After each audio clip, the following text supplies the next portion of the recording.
MJC has the largest athletic program in Northern California with 21 sports being offered.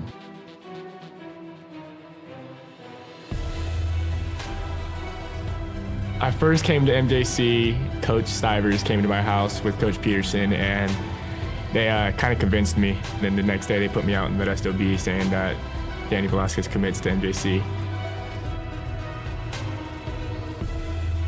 I've always wanted to be a swimmer, and I thought that swimming at a JC first, I'd dip my feet in the pool and see if I'd get recruited or not. It's very competitive, and you get very close with your teammates.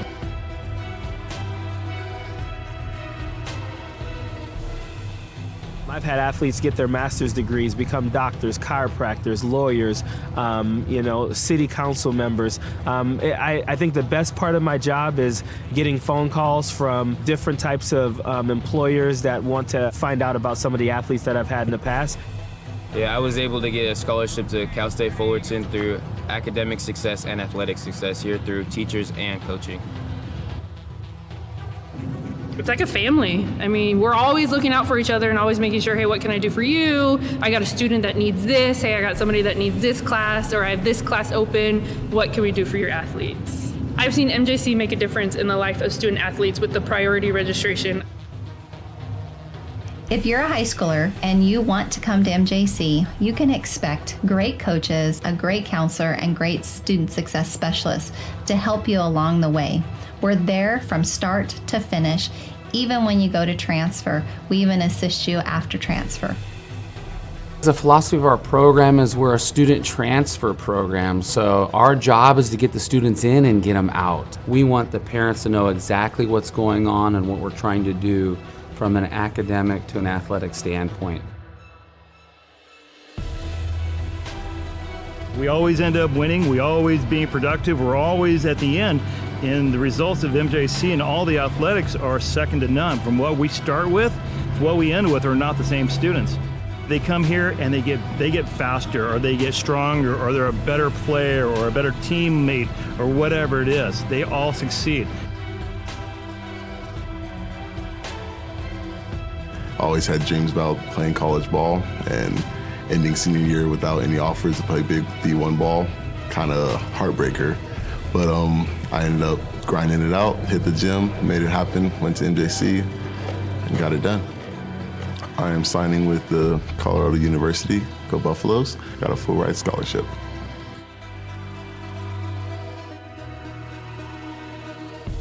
As long as you're ready to work, like Mustafa and all the other successful students we've had, all of the resources are there for you.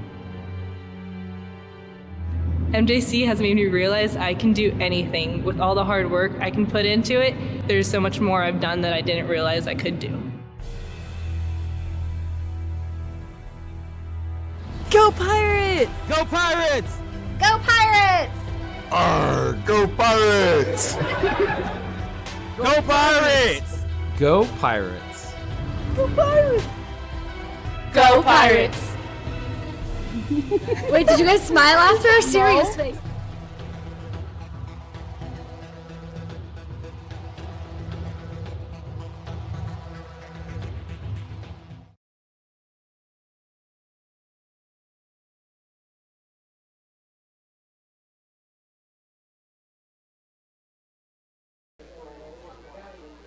Season opener for Modesto Junior College as they host Laney.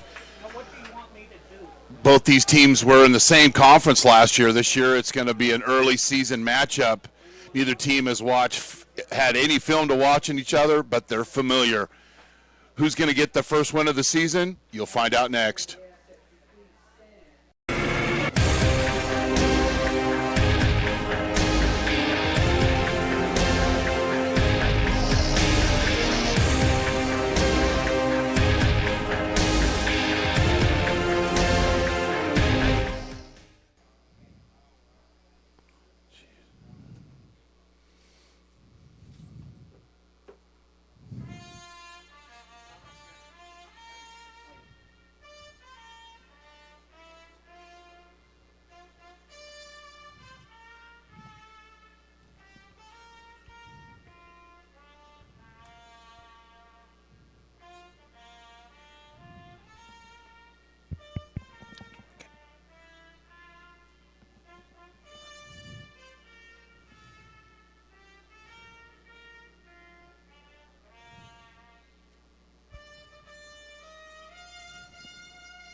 Laney, the visiting team here tonight, won the toss, so they'll elect to receive. They are coached by John Beam. He's been the athletic director since 2006. He's been the head coach since 2012, and he's in his 7th season as the head coach. They had a great season last year. They were 9-2. They won the National Valley Conference. They lost to American River 41-35 in the NorCal semifinal. They beat Modesto JC 40-33 last year. Modesto's coached by Rusty Stivers. The NASCAR offense, and some keys for the night is getting everybody involved, building the confidence of the new quarterback, Jacob Perez, transfer from Delta College, win the turnover battle, and be good at the small things. So often last year that they had mistakes, costly penalties early in the game, fumbles, which are big things. But I think they're going to be more stable defensively this year, and they have some athletes. They have some guys to replace, and so be interesting to how things go. Short kick taken by Laney, Jared Smart, and that ball will be spotted at the 35-yard line. First down for Laney. Their quarterback is Jordan Brookshire, a transfer out of Santa Rosa Junior College. Had 10 touchdowns and 5 interceptions last year.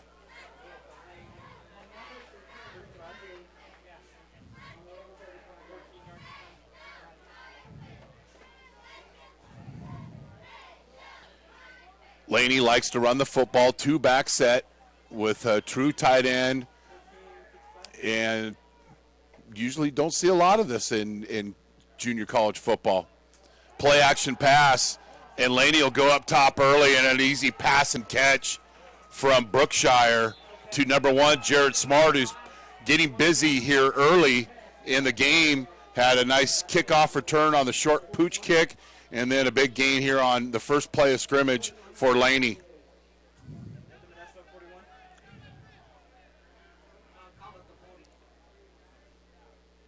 One back set this time for Laney. Quarterback run by Brookshire. Fake the jet sweep and kept the football. Carry-on Hadnot as the running back. And then quickly, Dior Walker is 3-by-1 set at a Deer Valley High School. The other wide receiver to the left is Robert Stern. And Angelo Garrett in the 3-wide set at the bottom of your screen. I'm Chris Babcock. You're watching Modesto Junior College football on NorCal Sports TV.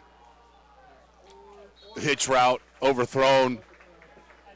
Smart looking for another reception, but the ball was thrown wide by Brookshire. Last year, Laney averaged 259 yards a game rushing and 159 yards passing.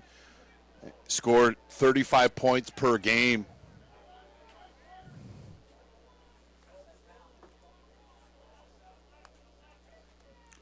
There was 20 combined penalties in that game for 246 yards. The third down run by John McDonald, and I think it's enough for the line to gain for a first down, and it is. And the ball will be spotted on the Pirates' 30-yard line. The Pirates in their gray uniforms, Laney in their white.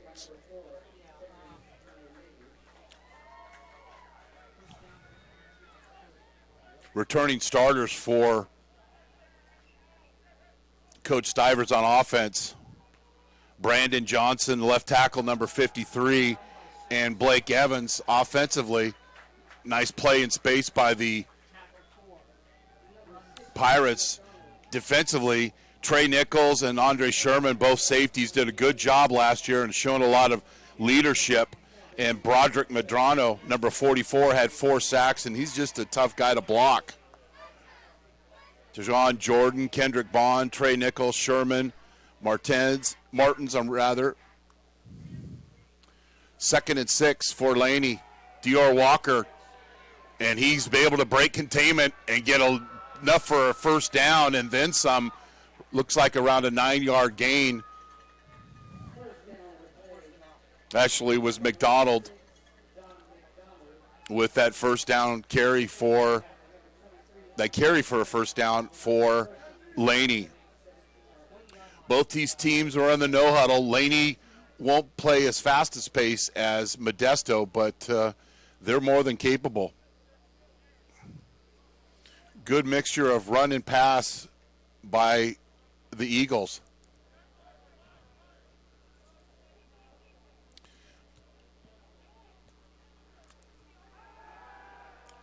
Brookshire has a lot of time, throw over the middle, and that pass is incomplete. DeJuan Jordan on the coverage, and it's 2nd and 10. Modesto was 6-5 last year. They won their last 2 games. Their last game, we had all their games last year, but they won their last game in the bowl game against Diablo Valley College right here at Modesto Junior College Stadium, which has a brand new track. Inside run, McDonald bounces it outside, gets a nice block by his wide receiver, and it'll be 1st and goal for the Eagles. Nice drive. That ball, I believe, was spotted on the 9-yard line of Modesto JC.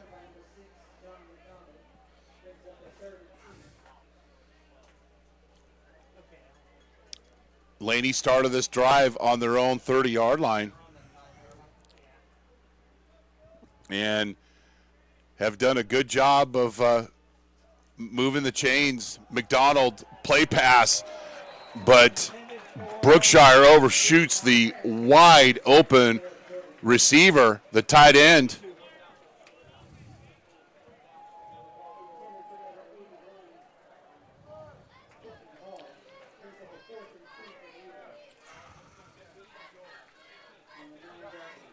Hall was the intended wide receiver. It's 4th and 2 as the Eagles try to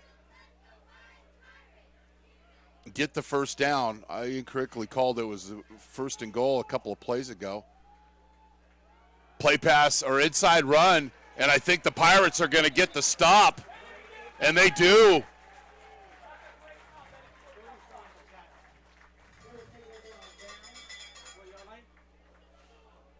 I mean, that's nearly a 60-yard, it's a 60-yard drive, but goes for naught as the Pirates defense does a good job of bending, but not breaking. The quarterback for Modesto JC is Jacob Perez, a transfer from Delta College, and he hands off to the 100-yard running back machine, better known as Devin Bass. He had over 1,300 yards, 21 touchdowns, and 8 straight games with 100 yards rushing. 2nd and 9 for the Pirates. And Coach Stivers just says he just didn't feel as prepared going to this game because they have no film on Laney. Now, he knows what they're going to do, but doesn't know their personnel. Quarterback keeper only goes for about 1 yard. Wide receivers, Amani Kareem, Brandon Gray, Travis Graham, Darius Nelson, who's been just a leader for the coach in the offseason weightlifting program. It's 3rd and a long 7 for Coach Stivers. 3-by-1 set for the Pirates. And Laney will press the receivers, and then they'll drop off into coverage.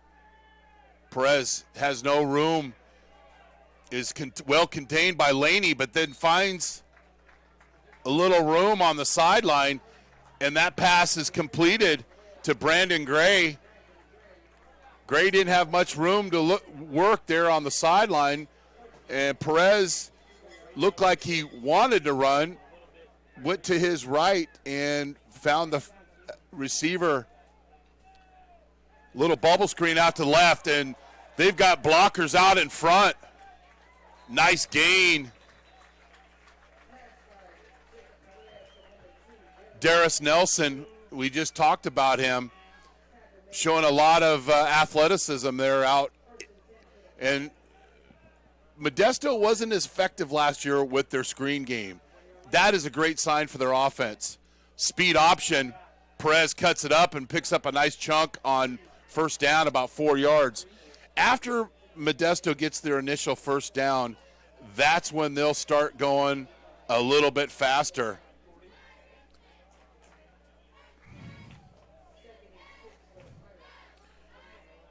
Jarrell Harris-Red is in the ball game. He's in the slot, 2-by-2 set. They fake the screen. Perez has scrambles to his left, and then Nelson running with the quarterback. And tough pass by Perez. It was only about 8 yards, but just enough for a first down. You got to like how Nelson stayed with the quarterback, and Perez is looking to pass first versus run. 1st and 10 as the Pirates look to get into Laney territory. Fake run to Bass. And this is about getting everybody involved early. The tendency is to give the ball to Devin Bass, but a lot of players have touched the football. And early in the game, that makes it tough on the other team's defensive coordinator when everybody is getting a chance to touch the football. 2-back set for the Pirates. Speed option left, the room to run there. Big gain by the Pirates. And Laney not wrapping up. And Kane Rogers out of Sonora, just a freshman. Laney tried a shoulder tackle, and Kane Rogers would have none of that. He just kept playing. Watch at the end of this play, the Laney defender tries to tackle with his shoulder, doesn't wrap up. That's a result. He gets an extra 5 yards after contact. Wrap. There'll be a timeout on the field. Modesto Junior College football on NorCal Sports TV is brought to you in part by Modesto Junior College. Go to mjc.edu for more information on one of the oldest JCs in the state. Big Island Movers, your go-to for prompt and professional moving services in Modesto and beyond. Meeting rooms on demand, great value and rates in the Bay Area, Fresno, and Las Vegas. And American Asphalt, taking care of business in Northern California for 35 years. Coach Stivers and Modesto JC football would like to thank Big Island Movers, Pinnacle Solutions, Pools by Nelson, Canepa & Sons, Denim Plastics, Justin W. Cap Incorporated, and Ditto's Print for their support of the program.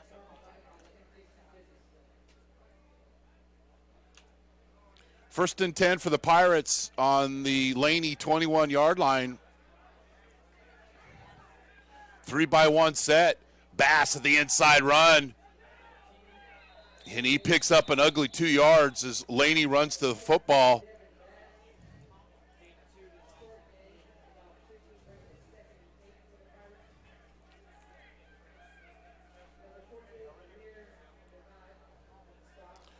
Amir Muhad out of Berkeley High School with the tackle. 2nd and 8. Nelson in motion. They fake the bubble screen. And the pass inside is dropped by Angelo Garrett. Or rather, Jarrell Harris-Red, I'm sorry. Trying to take care of really spreading the ball out. You fake that motion, you fake that bubble screen, and you send a receiver right up the hash. And he sat down in the zone. It was a tough pass to complete. 3rd and 8 on the Laney 19-yard line.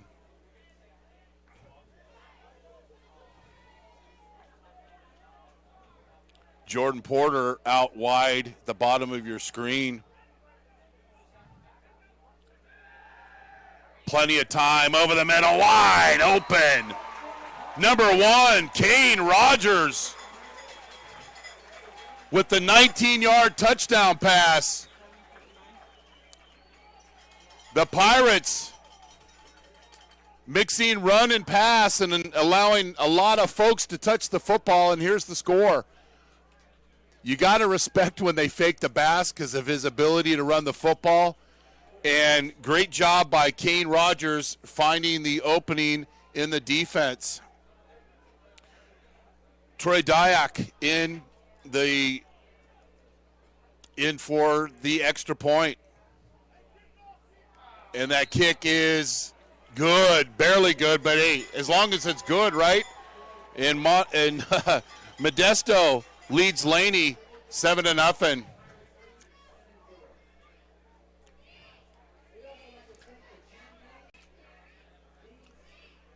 Here's another wider shot of it, and Kane Rogers just doing a good job of just running straight up the field and finding the opening.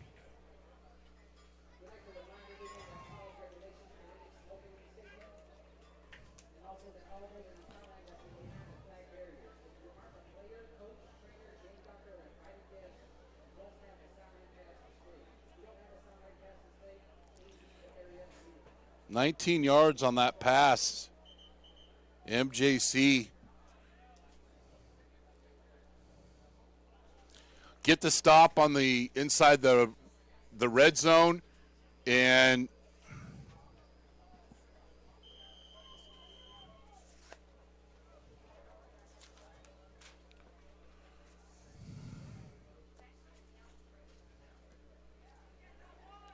short kick taken at the 9-yard line.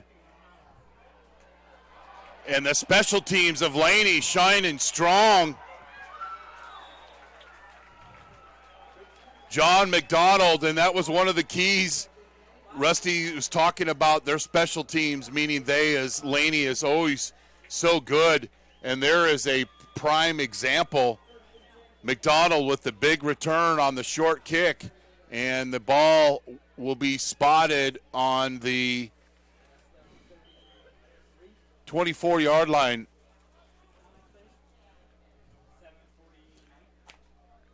You need a roster? Laney's in great position to answer. But the Pirates play defensively. Austin Martins, transfer for Linville College. And Linville lived in the backfield college on that play. Nice stop. 11-play, 90-yard drive. Perez to Kane Rogers for 19 yards, 3 minutes and 44 seconds on the drive. Great to have our statistician from Modesto Junior College here, Darren Souza, helping us out as always. Screen out to the flat, and he's gone. The defense was slow to react, and Laney, just like that, Angelo Garrett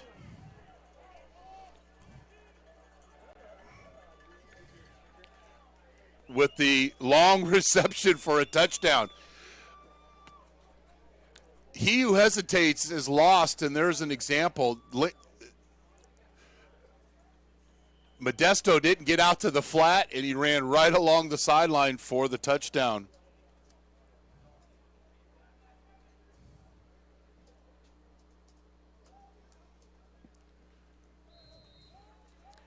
And the extra point is good by Casey Onowemeke with the extra point. 2 plays, 34 yards. Set up by the 57-yard kickoff return. And the touchdown was 36 yards because they lost 2 yards on the first down play. But just like that, Laney ties it up at 7. And I brought 2 score sheets tonight because it's JC football, and we love it. Going to be a lot of action.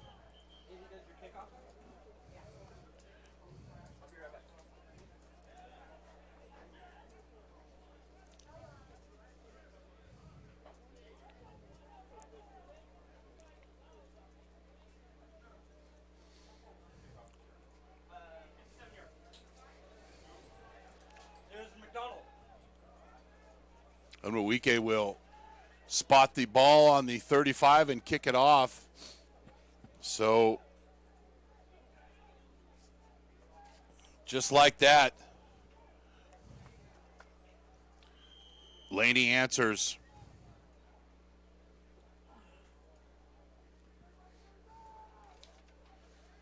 I'm going to say the first one to 45 wins tonight.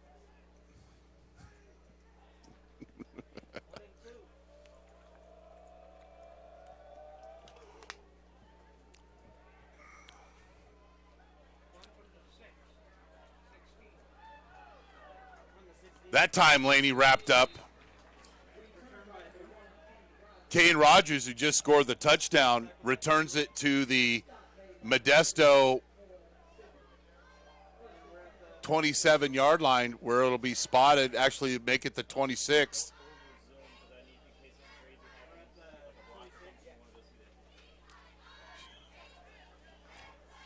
Next week, we'll be up in Rockland for a 1 o'clock start against Sierra College. Sierra lost to City College of San Francisco today, 56-13.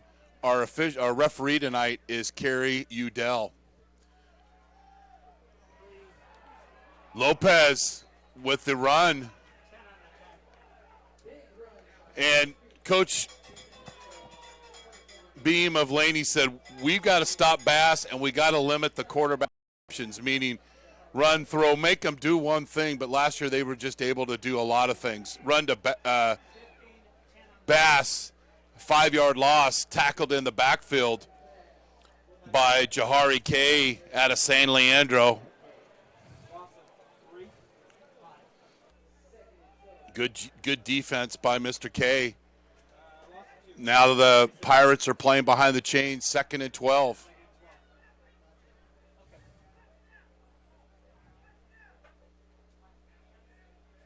But he said last year, Laney gave up an average of 86 yards a game rushing.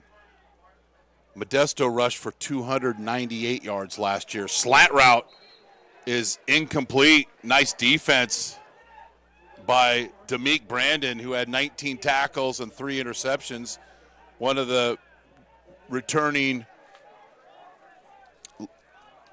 Laney Eagles.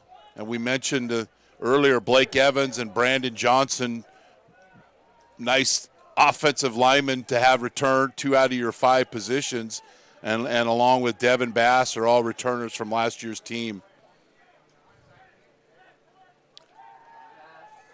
Perez scrambles in the backfield, and he's tackled.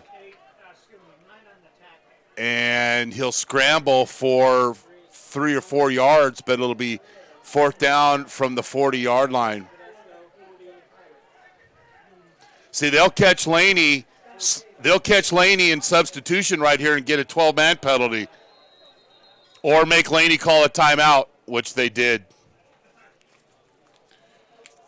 So they might not get a first down of this, but they made Laney use a timeout. Big Island Movers is a fully licensed and insured full-service moving company in Modesto. For over 10 years, we have provided friendly, reliable moving services in Central California. The driving force behind our business is passion behind what we do. At Big Island Movers, we are big on experience, big on value, and huge on service. With over 30 years of moving experience and a wide range of services to meet the ever-changing needs of our clients, Big Island Movers is your go-to for professional, prompt moving services. A loyal supporter of Modesto JC football and NorCal Sports TV, Big Island Movers. Kai Mana want to move you. Thanks, Joe, once again for stepping up and supporting Modesto Junior College football and NorCal Sports TV. After the timeout, Coach Stivers has decided to punt. But his punter is Jack Weaver.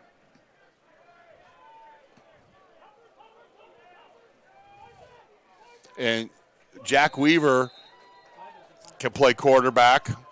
He play wide receiver, and he also punts. So Coach Stivers says, I think you could say he's a jack of all trades. I'll be here all week. But with Weaver's ability to throw the football, when they can get in that short punt formation, the threat of him throwing the football is a threat that the defenses have to prepare for. Brewer, Stone King, Pride, Starks, and number 72, Tanner Robinson in the offensive line for Laney.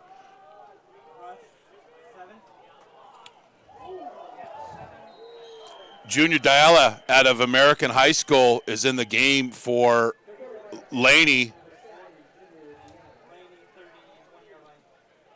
And Coach Beam has confidence in all of his quarterbacks. Ongtwe Morris is in the backfield, number 28.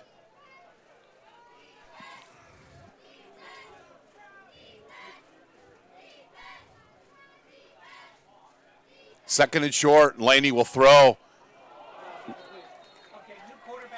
Run first, catch second, and that's what happened.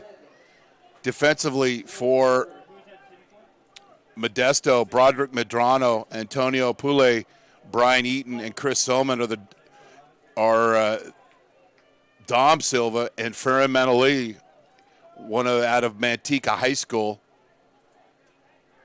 And before the end of the season, I promise I will get that enunciation correct. 3-by-1 set.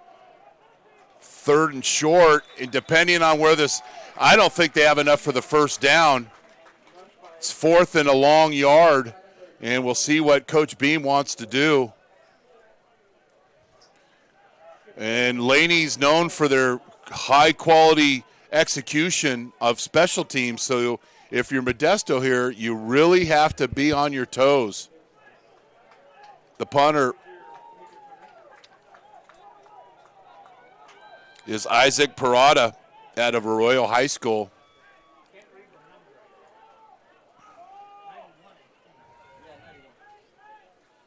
And I believe that's Darius Nelson back for Modesto. A New York Shankies kick into the Laney sideline. And 1, 2, 3, 4, 5, 6, 7, 8, 9, 10. About a 22-yard punt. If my Chico State math is correct, I might be off a number or two. Nevertheless, the Pirates will get the stop and get off the field, and they'll take over on their own 45-yard line.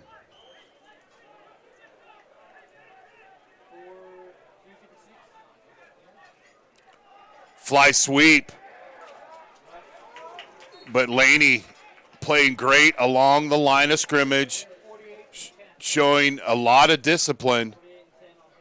And they tackle Amani Kareem for no gain. Jahari K once again in the backfield. Saw him make a lot of plays for San Leandro over the years. 2nd and 10. Double move, and number 51,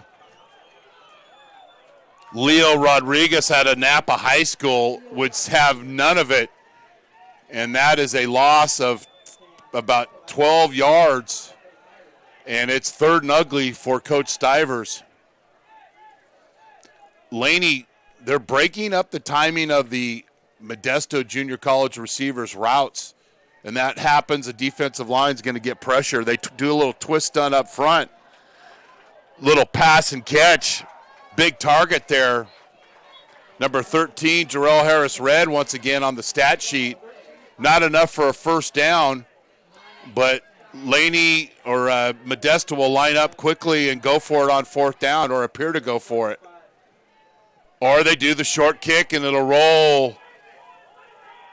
And that ball will be spotted at the 17-yard line on the little pooch kick by Lopez that we saw Danny Velasquez do so much of last year.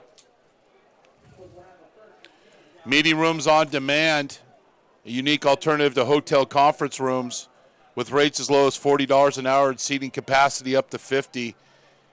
And we provide unprecedented value for small businesses. Locations in Fremont, Oakland, Fresno, and Las Vegas. Great values and great rates and value. Meeting rooms on demand. Jordan Brookshire back in the game.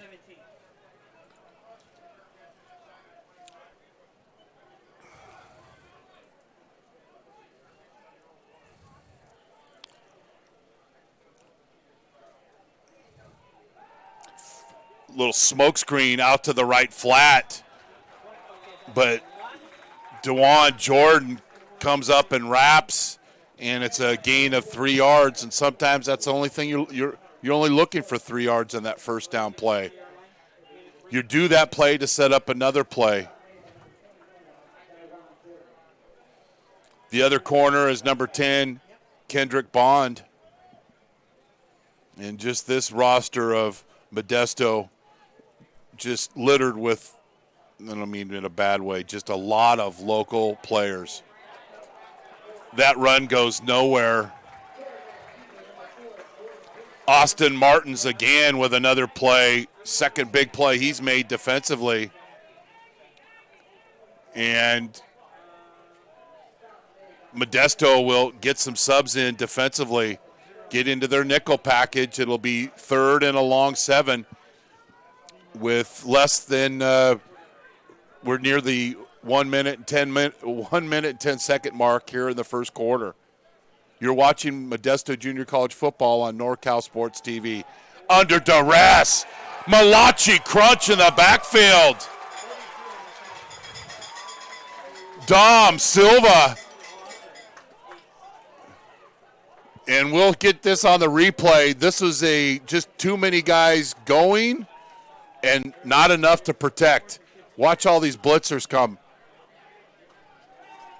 They sent 2 guys and had Laney spinning. Big defensive stop and for the Pirates, and Laney will be punting from their own end zone.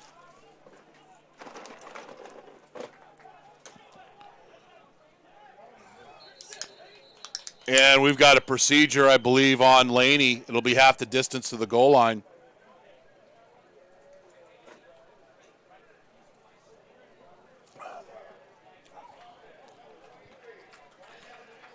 I believe that's our first penalty of the game. And I shouldn't have recognized it. I should have not said anything. It's like when you're driving in the Bay Area, don't talk about, honey, there's no traffic on. Oh, there's traffic, all right. Modesto should get good field position out of this.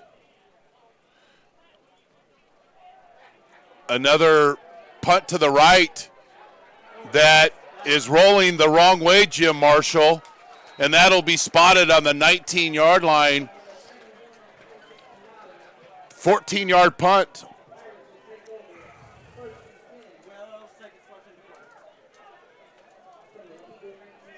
"12 seconds left in the quarter.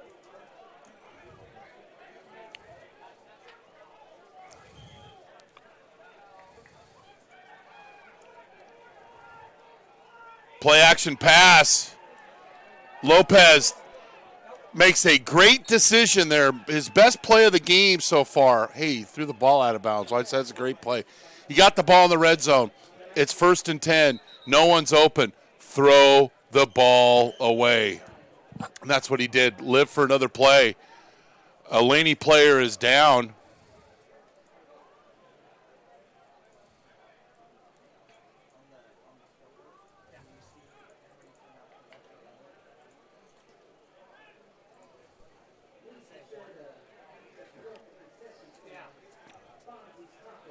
And as we mentioned, we will be in Rockland next week for the Pirates game against Sierra College. All-time, Modesto leads Laney in this series 12-7. They have played 11 consecutive seasons. And last year, Laney won 40-31. Before that, Modesto had won 7 of the last 8. These coaches are very familiar with themselves, each team. No, they don't have film on the personnel, but they know the concepts and the theories. But it just leaves you a little unsure when you come into an opener. During the season, once you get into the season, you're going to get film. Speed option. And Nelson barely gets back to the line of scrimmage, and that'll be the end of the first quarter as Laney and Modesto Junior College are tied at 7. You're watching Modesto Junior College football on NorCal Sports TV.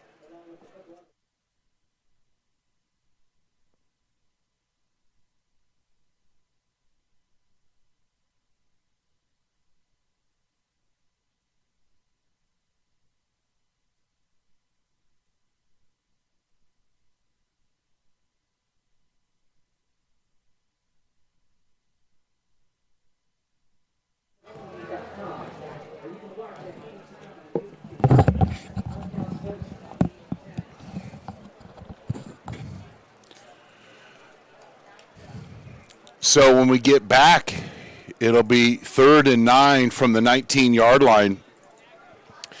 So what kind of schedule does Modesto have? Oh, they're playing a bunch of cupcakes. No, they are playing 6 out of the top 14 teams ranked in the preseason poll.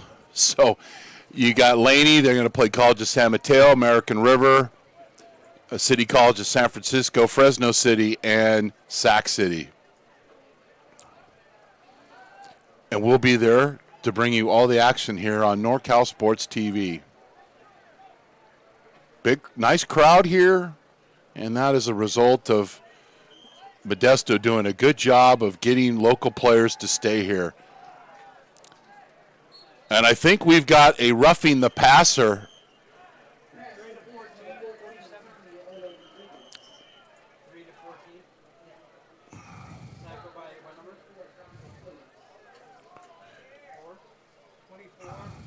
Kerry Udell will let us know the call, but I'm pretty sure it was roughing the passer.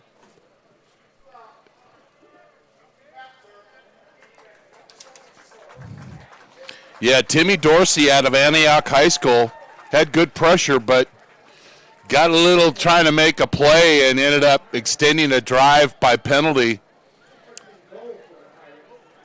And it'll be 1st and goal for the Pirates, one of the better red zone scoring teams last year in the state. Give it to your moneymaker, Devin Bass, and he gets to the 5-yard line. It'll be 2nd and goal from the 5.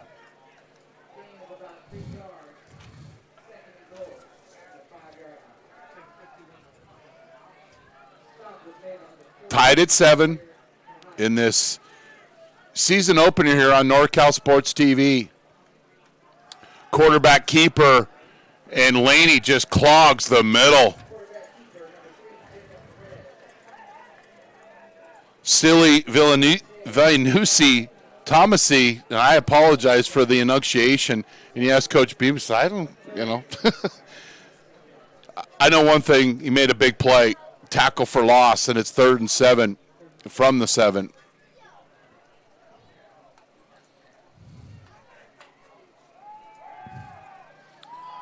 Throw to the end zone, and it'll be incomplete.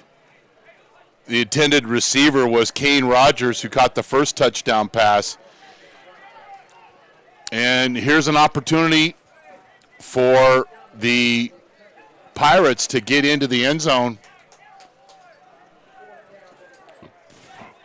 Well, get in the end zone, actually get more points on the scoreboard. Dyack, the kicker.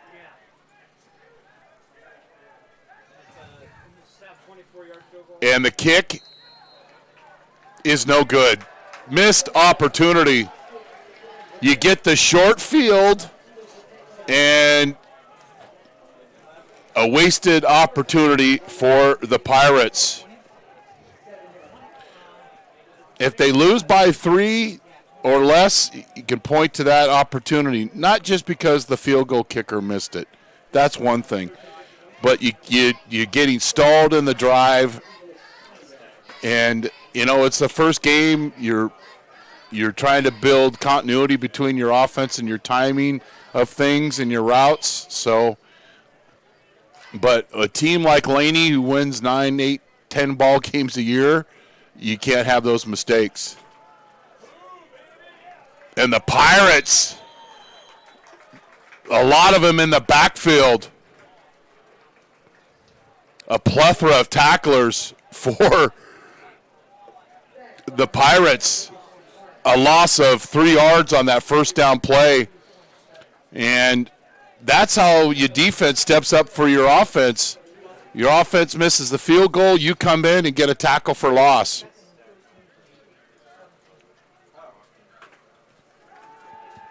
Sprint right, throw out to the flat. It's completed to number 14, Dior Walker out of Deer Valley. Watched him play a lot of football. And he gets a nice gain. Now it's 3rd and short for Laney. They've got a lot of options.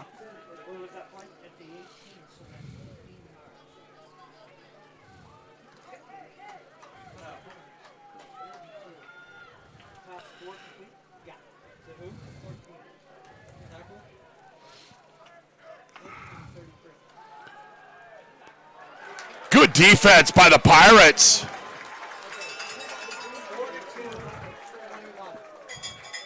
DeJuan Jordan with the tackle for loss.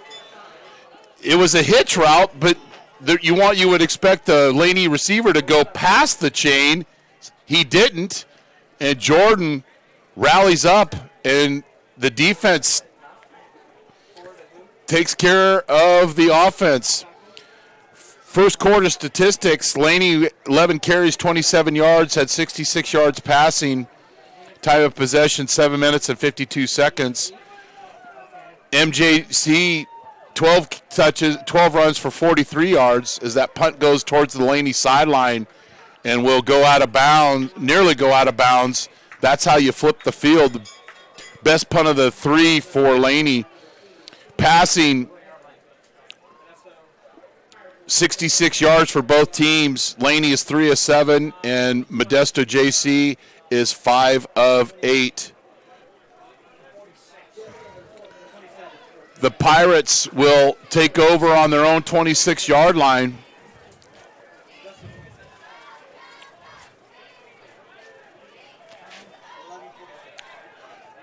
Gentlemen, we haven't mentioned too much tonight is Devin Bass, looking for his 9th straight 100-yard game. Tough sledding for Mr. Bass, only 2 yards on first down.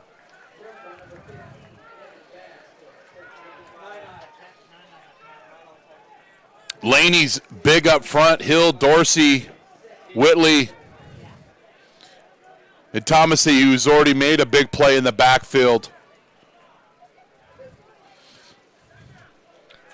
Double pass. And that double pass is sniffed out by Modesto, and that's Jack Weaver. They threw the lateral to him. He was to catch it, which he did, and then throw it downfield, but Laney just had way too much penetration. The receiver was open somewhat, but if you can't throw it because you've got 2 guys in your face, it's tough. And Laney calls another timeout, caught in the substitution game, and it'll be a 3rd and 16 play when after the timeout. See, there's the lateral, but when you have 2 defenders and only 1 guy to block, it makes it pretty tough. Once again, Rusty Stivers and Modesto Junior College Football would like to thank Big Island Movers, Pinnacle Solutions, Pools by Nelson, Canepa & Sons, Denim Plastics, Justin W. Cap Incorporated, and Ditto's Print for their support of Modesto Junior College Football. It's brought to you in part by Modesto Junior College. Go to mjc.edu for more information on one of the oldest junior colleges in the state and one of the largest athletic programs in the state. Big Island Movers, your go-to for prompt and professional moving services in Modesto and beyond. Meeting rooms on demand, great values and rates. And American Asphalt, taking care of business in Northern California for 35 years. 3rd and long, and this is Laney's. Looks like they're dropping into coverage. We'll only rush 4, and it doesn't matter. Well done. Christian Brown out of Madison County, Florida. Played upfield, then broke down when the quarterback scrambled for the short gain for the quarterback, so it wasn't a sack, but he did his job defensively, and Modesto will punt. Jack Weaver's the punter. Can play quarterback, wide receiver, and we saw the last series, and we got another procedure on Modesto. DeJuan Jordan jumped there because Laney's got 10 guys up front, and it looked like they were trying to maybe get a block here. So often they turn the momentum of games with special teams.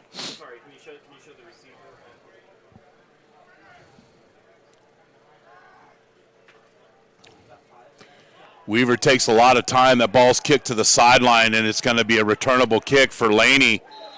And a net punt of 7 yards. Not good for Modesto to give the Eagles a short field. And I know one thing in the future, Weaver's got to be quicker with the punt because he's going to get pressured.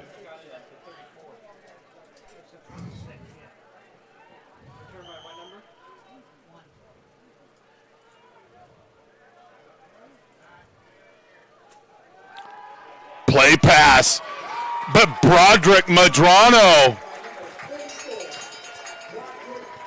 such a force for Modesto late in the season, and just a tough guy to block, and did his best. Mustafa Johnson imitation there. Played such a great game last night for Colorado. Loved his tipped ball at the line of scrimmage, and one of our former players at Monte Vista, Nate Landman, with the interception. Great combo there. And Mustafa, I know you're watching up in Colorado, up at Boulder. Shout out to you, big fella.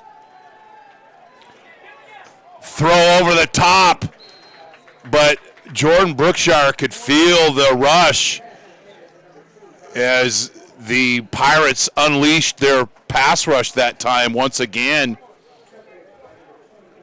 Dom Silva came that time. Silva putting on some nice football here defensively for the Pirates. 3rd and 10, probably a 4-down territory for Coach Beam. Might run a draw screen here. Throws the 8 route over the top, and credit Trey Nichols with the defense. Had 5 interceptions last year. 2 of those were pick 6. And speaking of pick 6s, last year Andre Sherman had 3 interceptions. 2 of those he picked off for his new teammate at quarterback, Jacob Perez, in the Delta game. And Sherman just being a leader, just taking a lot of responsibility. The pooch kick will go into the end zone, and it'll be a net 14-yard punt after the touchback, and another stop for the Pirates. Getting some stops defensively. Jim Stevens taking over as the defensive coordinator and bringing some stability.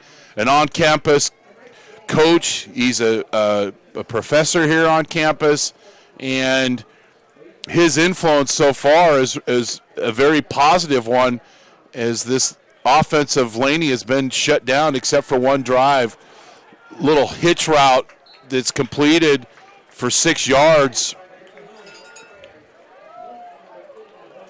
Number 80, Jose Garcia out of Manteca with the reception in traffic, and then just the forward lean picks up the extra yard, and it's 2nd and 4. That's how this NASCAR offense operates. Play fake to Bass, and Lopez goes up the middle for the first down. Now you'll see the NASCAR offense. They'll get right up to the football. They wait till they get that initial first down, and then they'll literally go NASCAR. But they can do more than just, left-hand turns. Bass, big run up the middle for him, his biggest gain of the game.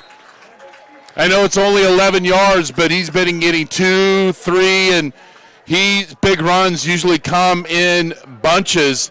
Bass at the first down. That's a good sign. One of the leading touchdown makers in the state. Bubble screen out here to Kane Rogers, and he does a good job walking the tightrope along the sideline, and it'll be enough for a first down, and the Pirates are right back up to the line of scrimmage.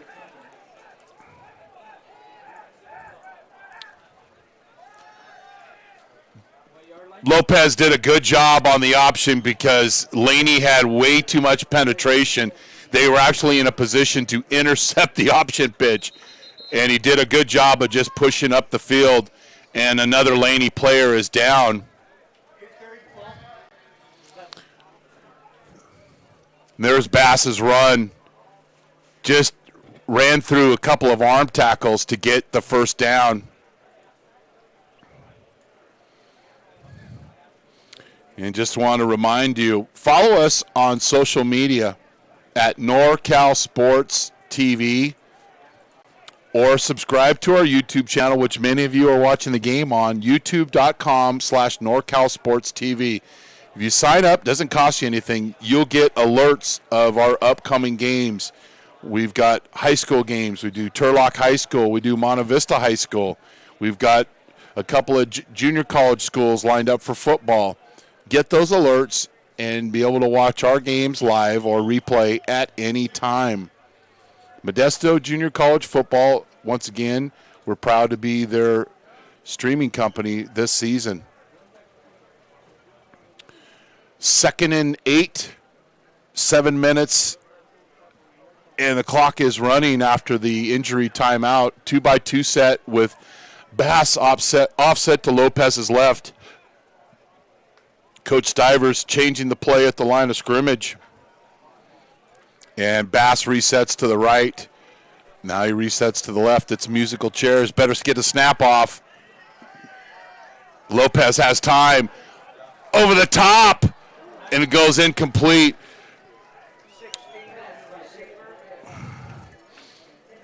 Had Brandon Gray running up the middle, but the opposite safety did a good job of being alert to that route and prevented Lopez of throwing the ball over the middle. 3rd down here.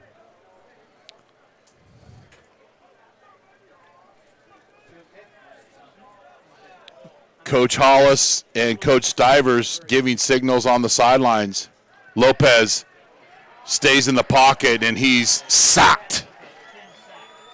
Number 10, Jahari K., about the 4th time we've said his name tonight, played for Brad Boom Bowers over at San Leandro.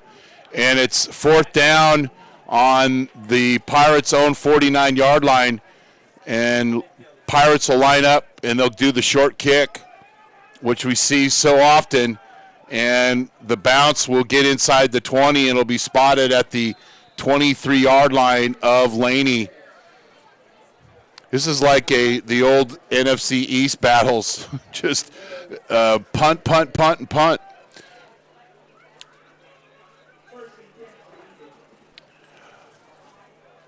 And Laney's consistently blitzing guys on 3rd down, and they'll also run a lot of line studs. Somebody will go inside and loop, and the end will loop outside or inside. They'll play those games and then bring a backer on to delayed blitz.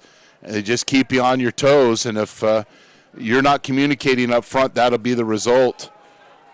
A run that goes nowhere because, wow, just 11 hats to the football by the Pirates.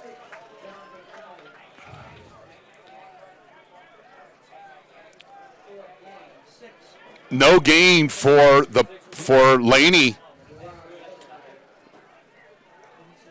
Modesto doing a good job of clogging the middle and not giving up the big play. You're watching Modesto Junior College on football on NorCal Sports TV.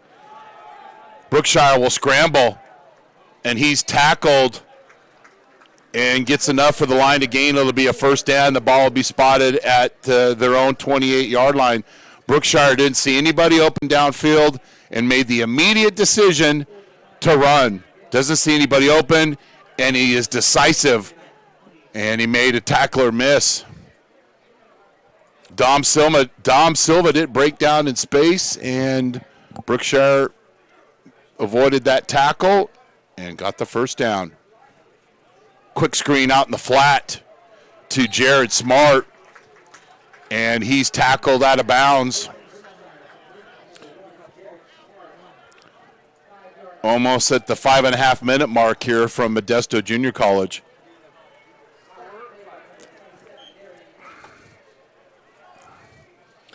Three by one set for Laney, three wide receivers at the top.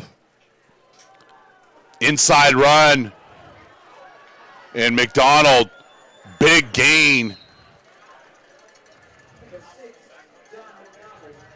Gain of 16 yards, and the ball will be at just inside Modesto Junior College territory.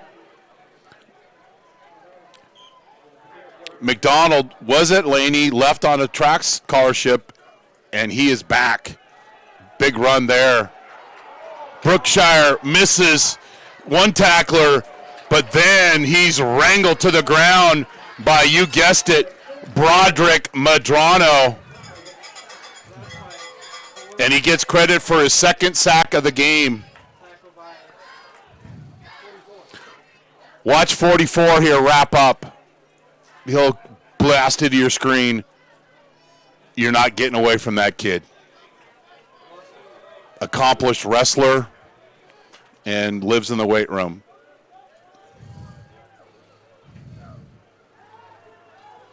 Slant route goes nowhere. Good defense.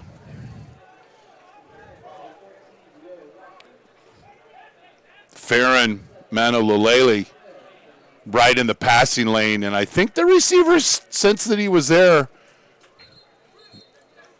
and is incomplete. Third and long, and the last couple of times Laney was in this position, Modesto threw a blitz at him. They'll press the single side receiver and three receivers at the bottom of your screen. And they'll send five. Laney protects, but Brookshire is long. Great coverage once again. And then we've got a penalty in the backfield. I watched the flight of the ball. I didn't know if it was a late hit or not, and we'll see what our official, Kerry Udell, roughing the passer.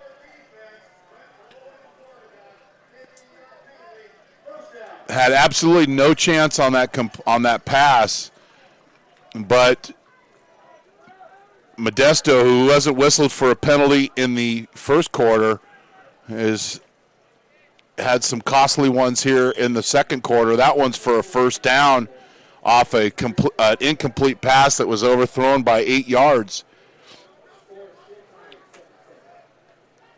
Be good at the little things. Well, right there, if you just have a little bit of discipline, it's not a first down, and Laney's punting. Screen pass set up pretty well by Laney, but the Pirates rally up. Austin Martins, we've called his name a lot, got right there, had not had the catch, looked pretty well set up, but it was only a gain of 4, but a nice chunk on first down for the Eagles. And they'll stay in the 3-by-1 set. Smart at the top of your screen. Had 17 catches for 183 yards last season. Inside run. Too much penetration that time. Chris Silva with the tackle coming off the edge. And it'll be another 3rd down play for Laney. 4-down territory for Coach Beam. Less than 3.5 minutes left here in the half. Low-scoring ball game. We didn't think that originally. And my 45-point team, that's not looking good. But it's JC football. Anything can happen. So you say there's a chance. Brookshire's got all day to throw. Then he scrambles for a first down and then some. Is tackled at the inside the 18, down to the 18-yard line, first down. Good coverage downfield. And so often last year we saw breakdown in the backside of the defense, but that time, and so often tonight, Modesto has the coverage, but unfortunately not enough pass rush. And Brookshire, again, when he makes the decision to run, he's been very effective. That's his second scramble for a first down, and that's frustrating to a defense. 1st and 10 from the 18-yard line. Smoke screen out to the left, missed tackle by Modesto, and that turns into a 9-yard gain. Jared Smart tiptoes along the sideline. It's just an immediate pass out to the flat, and your corner better tackle. And if he doesn't, it's a 9-yard gain. There's an example. You got to come up and wrap, and then get help from your teammates.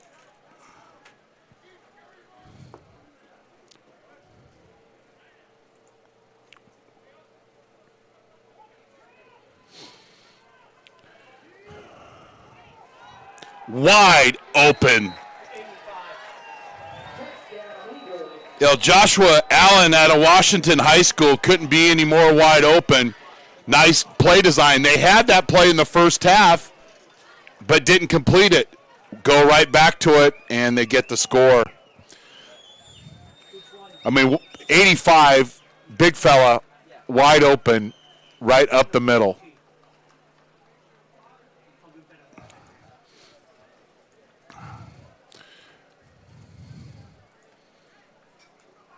So this drive is one that Coach Stivers will make note of. Why? Because they had a potential 4th down play, but didn't get the 4th down because of a late hit on the quarterback.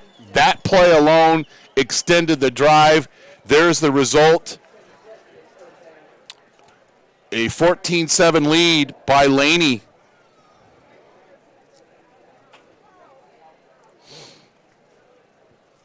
With 2 minutes and 20 seconds left in the half. First score of the second quarter, all 3 touchdowns have been via the pass.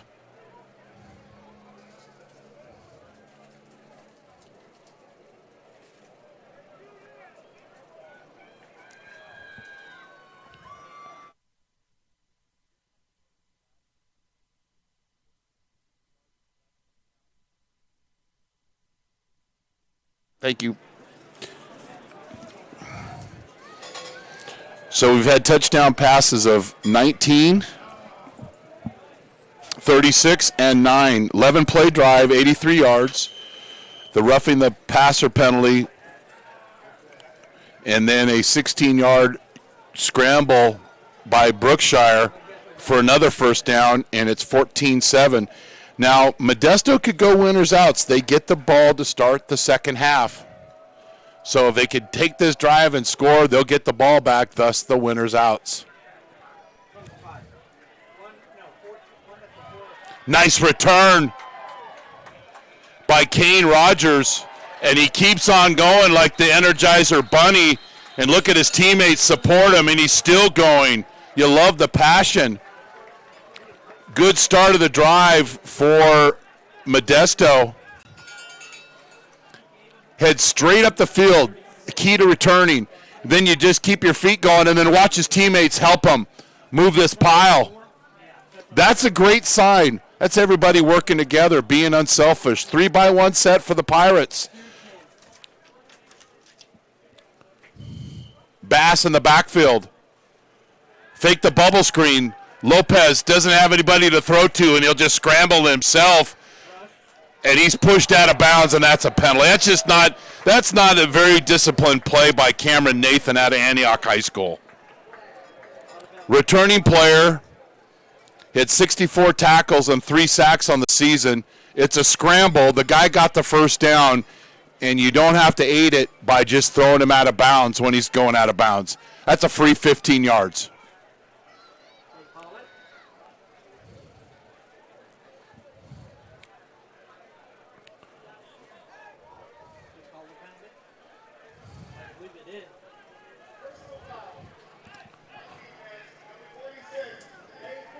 Yeah, anybody could see that was a penalty. Just blatantly throw him out of bounds. Now, Coach Beam's arguing with him out there, but, you know, and we mentioned the last time these two teams played, had a 20 combined penalties for 249 yards. Now, didn't have a penalty in the first quarter. We've returned to some penalties here in the second quarter. We'll just leave it there. I wanted to say something else, but that's a sign of maturity. Feed the Bass. Gets 2-yard gain, not much there. Minute 30 and counting here.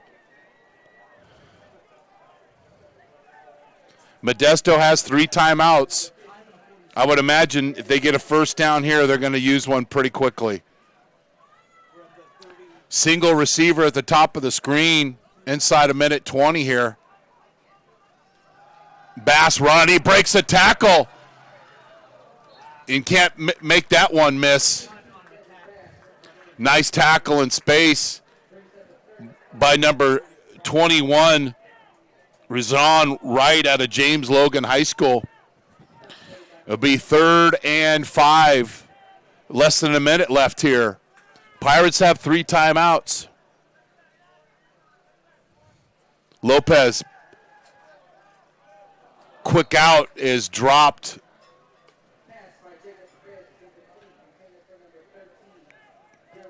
Jarrell Harris-Red could not hold on to that one. That does stop the clock. But you got to be careful here. And I like this. Coach Stivers calls a timeout. Let's talk about it.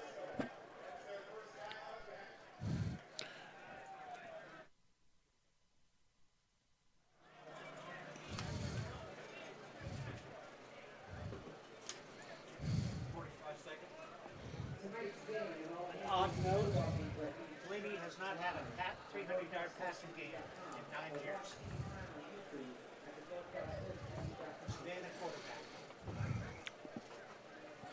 Big Island Movers, your go-to for prompt and professional moving services in Modesto and beyond.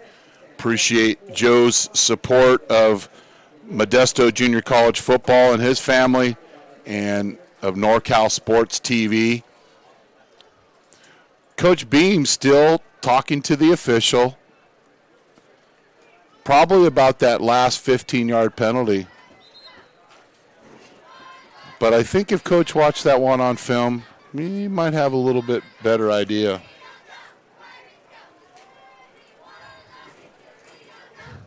What was I saying? Oh. I've probably made about 15,000 mistakes tonight. The quarterback is Jacob Perez, not Lopez. So my apologies, and thanks to Darren Souza, our statistician, helping me out. Jacob Perez back to pass, and he's sacked.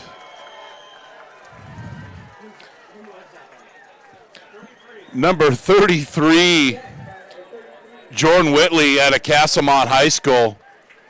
And Laney will take over on downs. And here's the replay. And just credit him. He was blocked by 2 guys. He just kept extending his hands, moving his feet, You know, there's where a question of, was it technique, was it effort? It was a mixture of two, and it was a mixture of a can-do attitude and keeping after it. So Perez is sacked, and Modesto will turn the ball over. 40 seconds left here in the half. Famous Joe Starkey down the line screen, better known as the middle screen, goes for 11 yards. Laney does have a timeout left.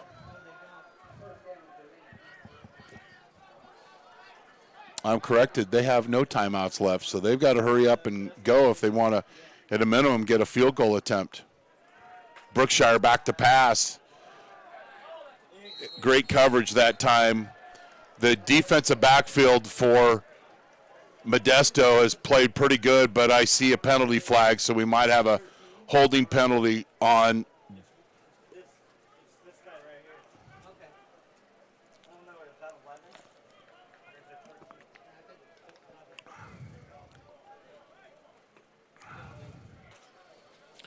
Waiting for the official, Kerry Udell, the referee, his call.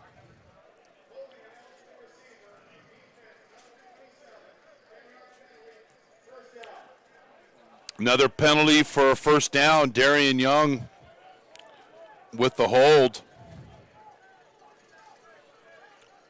And the ball will be spotted after the penalty on the 39-yard line. 21 seconds left in the half.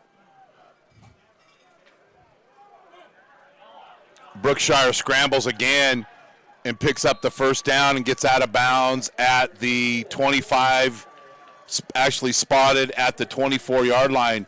Brookshire's third first down, using his scrambling ability, the transfer out of Santa Rosa Junior College. That's a familiar college. Why? Streaming home of NorCal SportsTV is a streaming home of Santa Rosa Junior College basketball. 3-by-1 set for Laney. They'll have a shot here. Brookshire with the 9 route and thrown out of bounds. Jared Smart got behind the defense, but Brookshire threw it away. So 10 seconds left, no timeouts.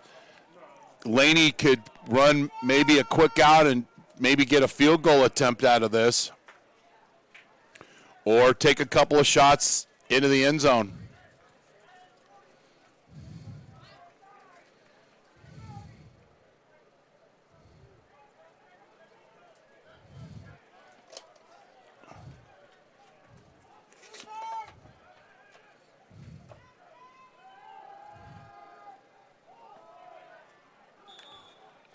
Deep comeback route goes incomplete. Field goal attempt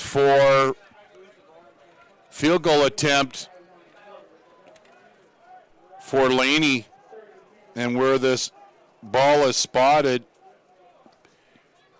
it'll be a 43-yard field goal attempt.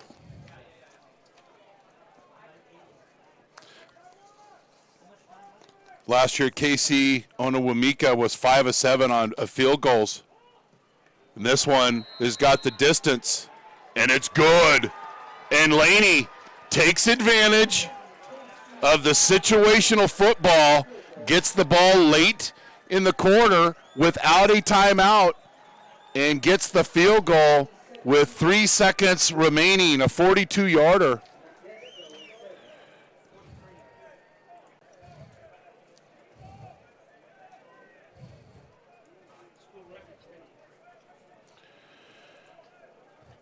Mika with a field goal for Laney with 3 seconds left in the half. Well done.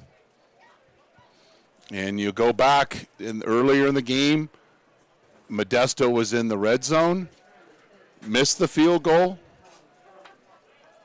Modesto had the ball late in the quarter, couldn't convert on fourth down. Laney took over and goes 33 yards on just 35 seconds. And it's 17-7. But before we go to halftime,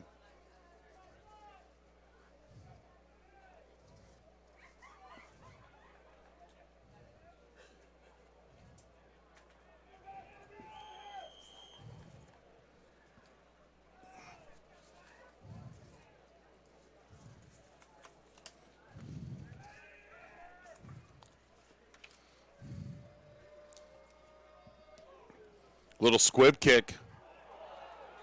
Ricochets off a Modesto player. Kane Rogers leaps a guy, but then gets submarined out of bounds. I don't know if we've got a replay of this, but this is a ooh and an R. The ooh when he leaped the defender. Ah, when he got hit. Yes, and we do have a replay. Ball ricochets off the original returner for Modesto. Kane Rogers leaps the defender, and then wham! Yeah, football's a contact sport. Odell Hickman with the hit there as we go to halftime. And Laney leads Modesto 17-7. Leap one man and then get sharked by another. Oh, both teams playing hard, and that is a football play. So it's 17-7, and once again, we'd like to thank our supporters of Modesto Junior College Football: Big Island Movers, Pinnacle Solutions, Pools by Nelson, Canepa & Sons, Denim Plastics, Justin W. Cap Incorporated, and Ditto's Print for their support. We're going to take a brief audio break, and then we'll come back. We'll have some halftime highlights, and then we'll have the statistics and the rest of the game. You're watching Modesto Junior College Football on NorCal Sports TV.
MJC has the largest athletic program in Northern California with 21 sports being offered.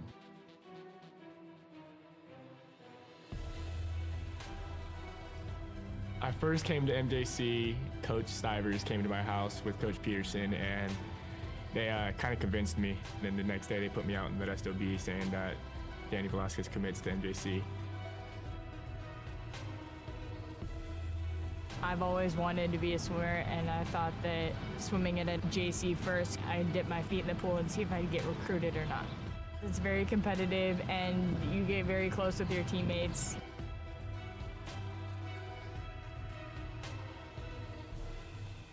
I've had athletes get their master's degrees, become doctors, chiropractors, lawyers, city council members. I think the best part of my job is getting phone calls from different types of employers that want to find out about some of the athletes that I've had in the past. Yeah, I was able to get a scholarship to Cal State Fullerton through academic success and athletic success here through teachers and coaching. It's like a family. I mean, we're always looking out for each other and always making sure, hey, what can I do for you? I got a student that needs this. Hey, I got somebody that needs this class, or I have this class open. What can we do for your athletes? I've seen MJC make a difference in the life of student athletes with the priority registration.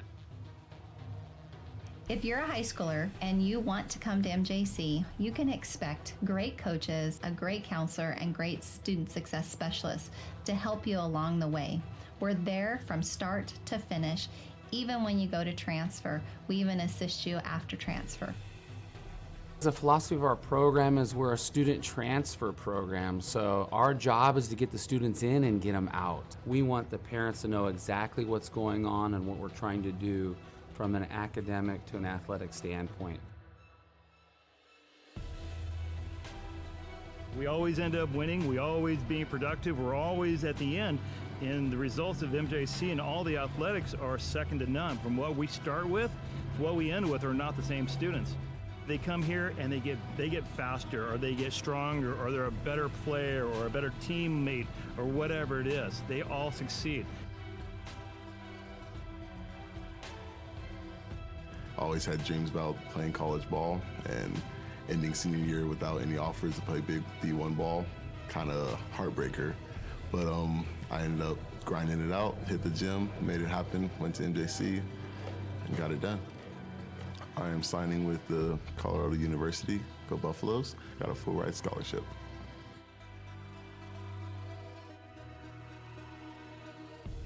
As long as you're ready to work, like Mustafa and all the other successful students we've had, all of the resources are there for you. MJC has made me realize I can do anything. With all the hard work I can put into it, there's so much more I've done that I didn't realize I could do. Go Pirates! Go Pirates! Go Pirates! Arr, go Pirates! Go Pirates! Go Pirates! Go Pirates! Go Pirates! Wait, did you guys smile after a serious face?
They had a great season last year. They were 9-2. They won the National Valley Conference. They lost to American River 41-35 in the NorCal semifinal. They beat Modesto JC 40-33 last year. Set with a true tight end, and usually don't see a lot of this in junior college football. Play action pass, and Laney will go up top early, and an easy pass and catch from Brookshire. Get the first down. I incorrectly called it was first and goal a couple of plays ago. Play pass or inside run, and I think the Pirates are going to get the stop, and they do.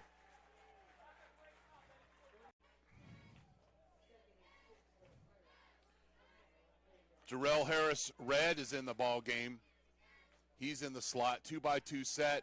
They fake the screen. Perez has got a scrambles to his left, and then Nelson with the quarterback. And Perez is looking to pass first versus run. 1st and 10 as the Pirates look to get into Laney territory. Fake run to Bass. And this is about getting everybody involved, getting a chance to touch the football. 2-back set for the Pirates. Speed option left. The room to run there. Big gain by the Pirates. And the Laney not rapid. Jordan Porter out wide, the bottom of your screen. Plenty of time over the middle, wide open. Number 1, 4 seconds on the drive. Great to have our statistician from Modesto Junior College here, Darren Souza, helping us out as always. Screen out to the flat for 5 positions, and along with Devin Bass are all returners from last year's team. Perez scrambles in the backfield, and he's tackled. And number 72, Tanner Robinson in the offensive line for Laney.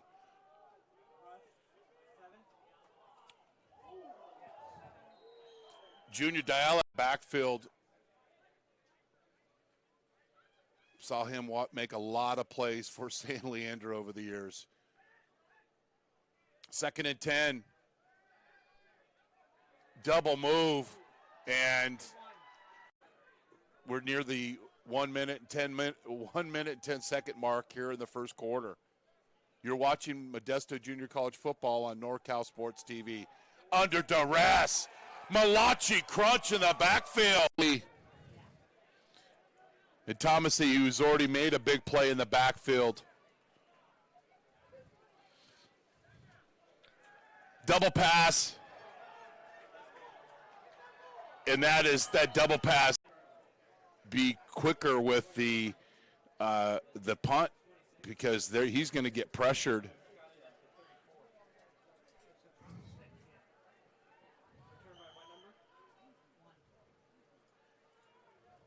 Out of Manteca with the reception in traffic, and then just the forward lean picks up the extra yard, and it's 2nd and 4. That's how this NASCAR offense operates. Play fake to Bass, and Lopez goes up. Little go NASCAR, but they can do more than just left-hand turns. Bass, big run up the middle for him, his biggest gain of the game. And Bass resets to the right. Now he resets to the left. It's musical chairs. Better get a snap off. Lopez has time. Over the top. And it goes incomplete.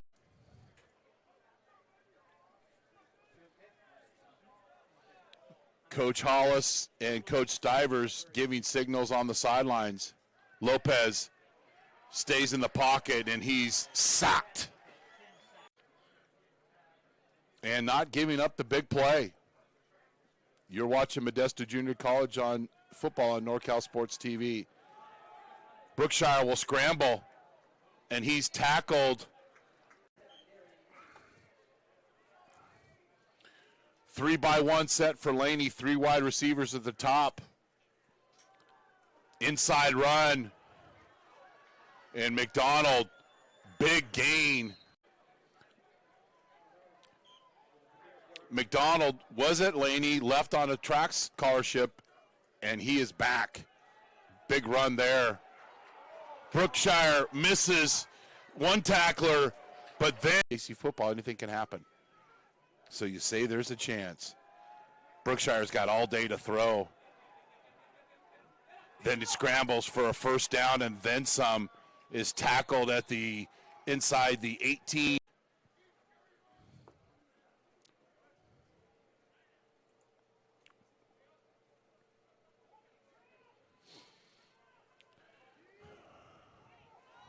Wide open. I haven't scored. They'll get the ball back, thus the winner's outs.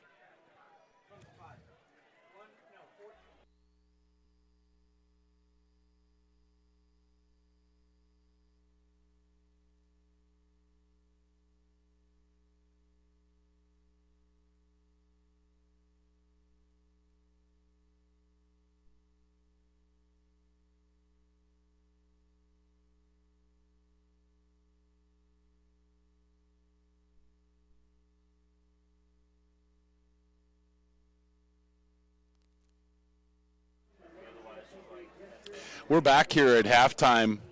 We're going to go around the state and give you some scores. Riverside beat El Camino 34-7. LA Southwest over Santa Monica 48-44. San Francisco beat Sierra. Sierra will be Modesto's opponent next week 57-13. Butte, big win over San Joaquin Delta 49-7. San Mateo 42-0 over Siskiyou. So that's going to be a long trip home. Citrus beat West LA 52-13. Early in the game, Feather River leads Sequoia 7-6. Fullerton 30-27. Fullerton is the number one ranked team in the preseason, defending state champs. Cabrillo over Contra Costa 38-6. American River beat Sac City 28-14. Long Beach over Grossmont 24-7 at half. LA Harbor 14-12 over Chaffee. Palomar 13-0 over Moore Park. Santa Barbara over 33 zip over Compton. And Shasta and Chabot are playing in Hayward. 17-7 here at Modesto Junior College. First half statistics. First for Laney, 71 yards rushing, led by McDonald, 7 carries for 48 yards. Passing, Jordan Brookshire is 10 of 19 for 113 yards. Leading receiver is Jared Smart, 4 catches for 42 yards. They have 184 total yards of offense. Modesto has only 67 yards rushing. Last year they averaged 278 yards rushing per game. Perez, I butchered his name all during the first half, and my apologies to him and his family.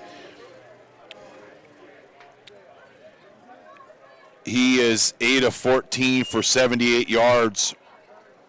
Rogers is a leading receiver, has 2 receptions for 33 yards. Modesto JC only has 148 yards of offense. They missed an opportunity, missed a field goal where they got the ball on a short field. The last 2 drives by Laney, though, were assisted by 2 penalties by Modesto. The last one was a great opportunity for Laney. They went 33 yards in 35 seconds to get a late field goal, and they lead 17-7. Modesto will get the ball to start the second half. They scored on their first drive of the game, but have been held scoreless ever since. Laney will be kicking off as the sun's down, about in the high 70s, low 80s right now in Modesto. Good crowd on hand.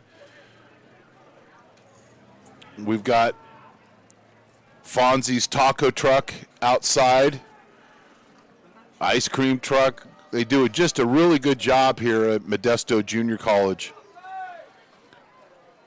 And that kick will be taken on the 9-yard line.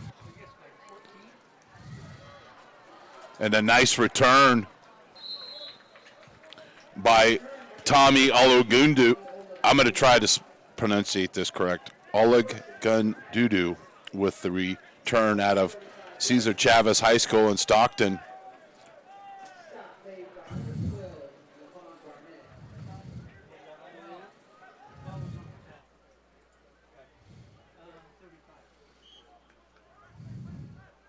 And Modesto will get right up to the football.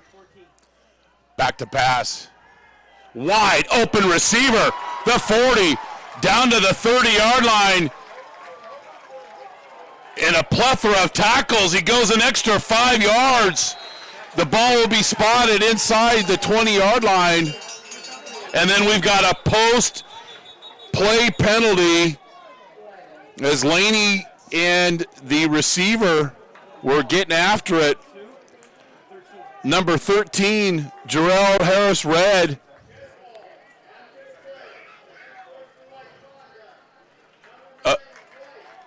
Unsportsmanlike conduct called on Armani Turner-Jenkins out of Berkeley High School. Let's see if we can find it in the replay. Little extracurricular.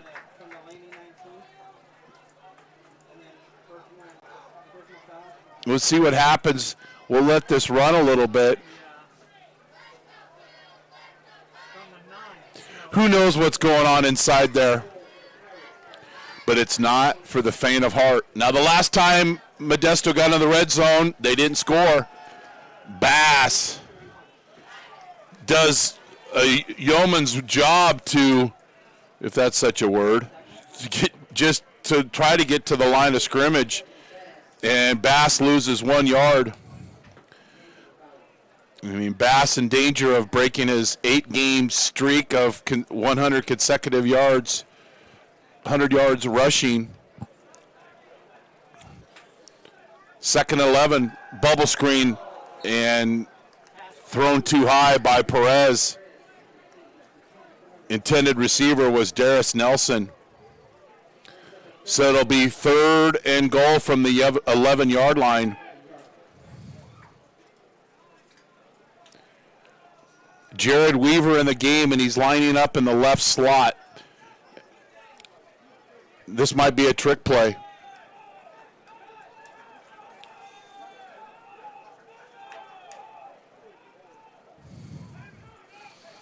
But Laney knows that Weaver's the backup quarterback, so we'll see what happens here. One-on-one matchup into the end zone. Good coverage by number 21, Rajon Wright. And after the big pass and catch, Laney does a good job of holding their water, and it'll be a field goal attempt by Troy Dyack. The ball will be spotted on, we'll call it the 23, or actually the 18. It'll be a 28-yard field goal attempt.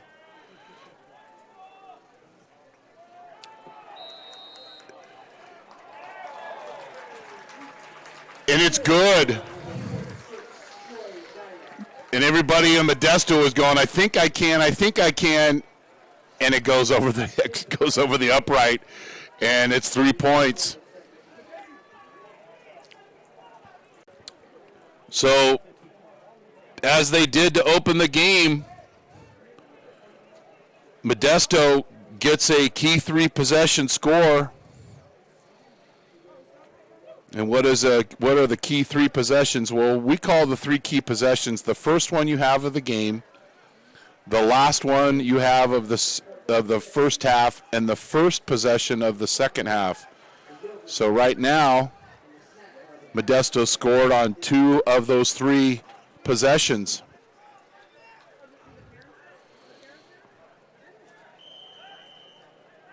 "28-yard field goal, and it's now 17-10, and we'll see if Laney answers.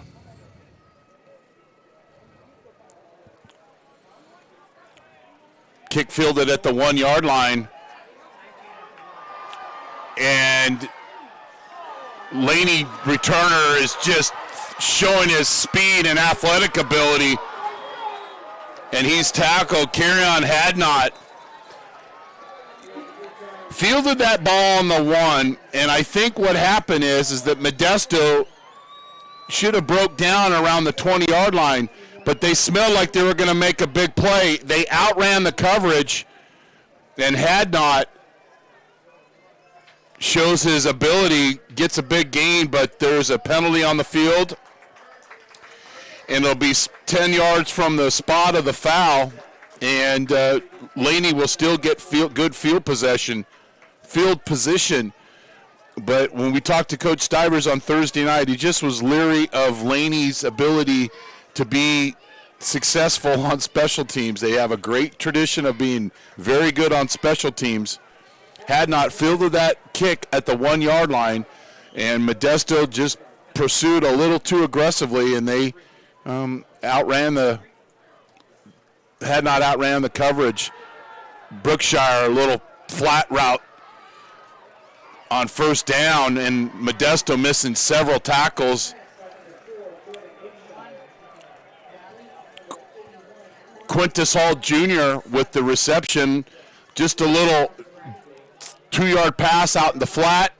Let's count the missed tackles.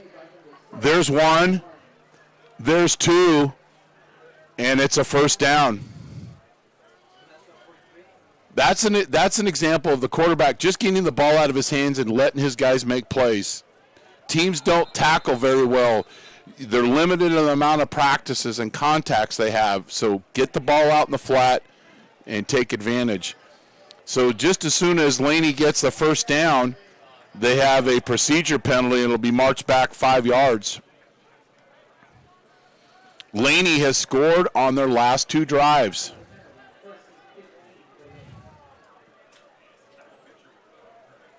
Laney plays at the tight end. They're in a wing set here. Jordan Brookshire at quarterback. McDonald bounces outside and picks up a nice gain on 1st and 15, picks up about 6 or 7 yards. McDonald was the leading rusher for the Eagles, had 7 carries for 48 yards.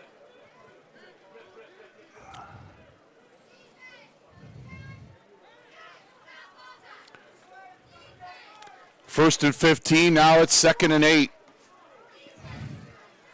Play action pass, tight end wide open in the flat. That's the second time on this drive that the Eagles have taken advantage with the tight end out to the flat. That time, Brandon McFarland out of Hayward High School with the simple pass and catch. He's wide open. You still haven't seen a Modesto defender in the screen yet. And he lumbers for about a 14-yard gain and a first down, and Laney's in prime time position right here in the 2-back set. McDonald, the Laney offensive line didn't do a very good job of blocking as the defensive front 4 of the Pirates do a good job of stepping up and playing gap control football. And it's a loss of 4. Look at the penetration. When you're an offensive player and you're pulling as a lineman and your first contact with the defenders in the backfield, you're going to be a loser on that play. And there's an example. 2nd and 13. And Laney remains in their 2-back set. Play pass. Over the middle. He's got a receiver just over the outstretched hands of a wide open receiver on the post route over the top. I think Brookshire would like to have that one back. And there's the effectiveness of running the football. The play pass, the defense jumped, the receiver got behind, but was just thrown a little too long. Laney out of their 2-back set, 3 receivers at the bottom of your screen, single receiver up top. It's 3rd down and what's probably 4-down territory for Coach Beam. McDonald offset to Brookshire's right. Quick pass over the middle.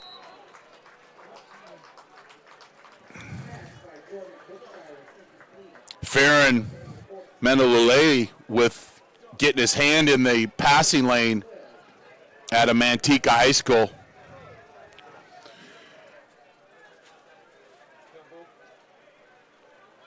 Well, it looks like Laney's going to try a field goal attempt. This will be a 48-yard kick, and the problem is if you miss this, Modesto's going to get pretty good field position.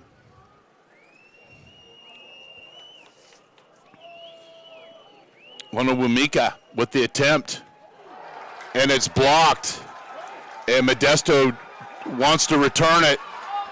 2 blocks in the back and a side of macaroni. Doesn't matter what happens in this play. There's a peel back block, no call. Modesto would have been better off just letting the ball bounce, not returning it. But they want to make a play, I get it, but it wasn't very good situational football, and then you get the double block in the back, and it'll be clear as day to see the penalty. So we got good penetration. We've got a block. But you don't have to return that as the defensive team. You could just let that ball roll. There was the side of sharking, a peel back block. Now, this should have been a penalty too, because you're not supposed to block back. You're supposed to block up the field. Watch this shark coming up. Bomb, bomb, bomb, bomb, bomb, bomb, bomb. That should have been a penalty, because he has no vision, and you're not supposed to go and block back. You're supposed to block up the field. There wasn't a penalty thrown, but there's 2 penalties in the near the goal or near the inside the 20-yard line, and those are both against Modesto. Here's the call, Kerry Udell.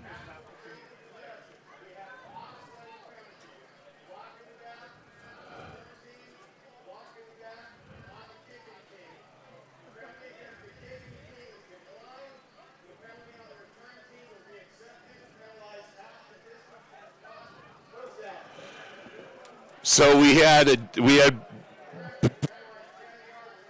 penalties on both teams. The kicking one was declined.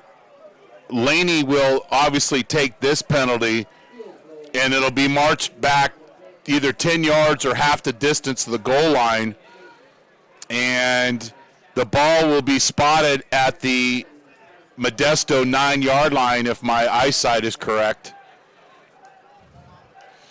You know, I'm doing these games, and I'm thinking, you know, I can see all right. Then last night, I'm like, you know what? I might want to bring binoculars in the future.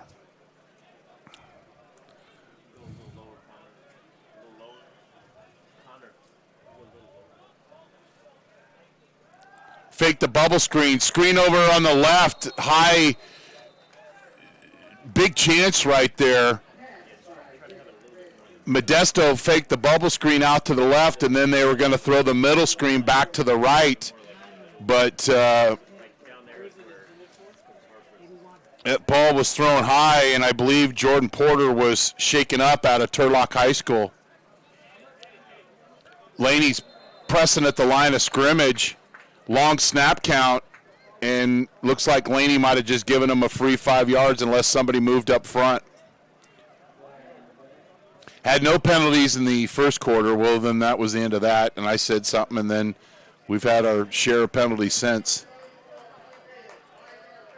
That's a free 5 yards after getting a nice play on the defensively. You just give them a free 5 yards if you're Laney. 2nd and 5. Rusty Stivers likes the speed option to the right. Bass has got some room to run. And he gets out to the 40-yard line. Depending on where he's spotted, the ball spotted on the 37. Devin Bass unleashes on the speed option. Speed option knows you're going to pitch, you're going to attack the defensive end and pitch. And then Bass turns the corner, and the containment is broke. And we've got a Laney player on the ground. Devin Bass, 8 straight games with 100-plus yards, had 21 touchdowns last year, over 1,300 yards. And here's a statistic for you. In his first 113 carries, he fumbled 5 times. In his last at least 113 carries, plus tonight, hasn't fumbled the football. So that is the sign of a back working his craft and his coaches working and stripping and doing all sorts of things during practice of trying to dislodge the football. And looks like Laney's the down player is just suffering some cramps here. And get him hydrated back up and get him back into the ball game. Doesn't look like a serious injury.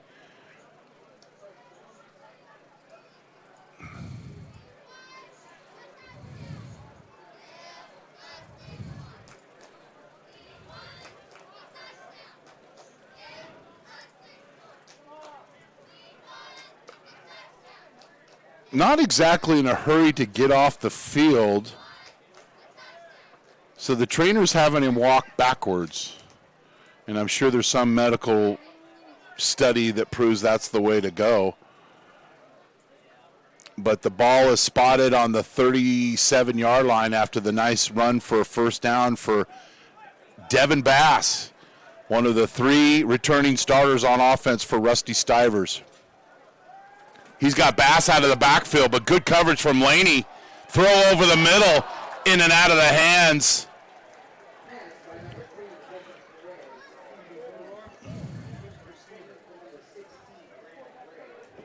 Brandon Gray, the intended receiver out of Byra High School right here in Modesto. And they also did run their wheel route that time with Devin Bass. Lot of Laney defenders there. Perez with the quarterback keeper. And he's met at the line of scrimmage and pushes for 3. And it'll be 3rd and long for Modesto.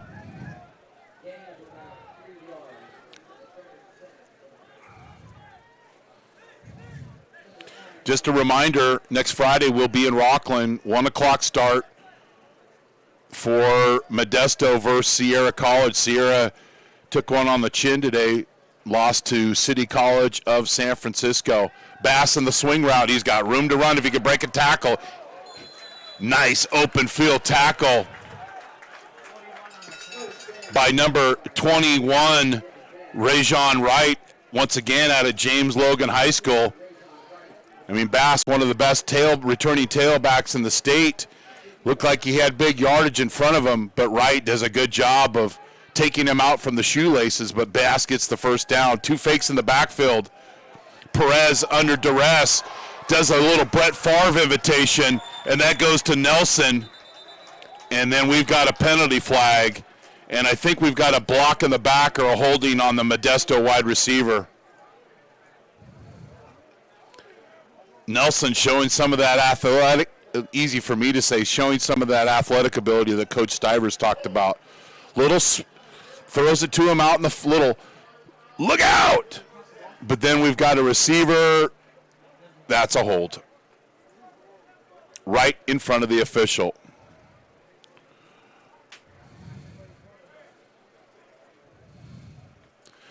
So net will end up being a 1-yard gain. The play doesn't count.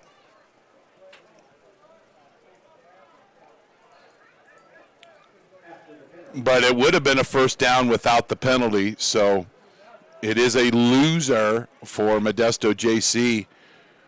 9:27 and counting here from Modesto Junior College Stadium. And Laney knew the snap count. But Bass breaks the tackle, and he's rumbling and stumbling, and it gets to the 29-yard line. Laney had 3 guys in the backfield, but Devin Bass just showing his ability to run through people. There's one guy, two guys, three guys in the backfield, but Bass getting closer to that 100-yard mark. Sideline warning, too close to the sideline, hit the side judge, and the next one will be a penalty, and it'll be costly. Devin Bass will come to the sideline, get a break, and Darius Nelson will move to tailback. And coming in is Cameron Beeman, played here last year out of Manteca. Nelson in motion.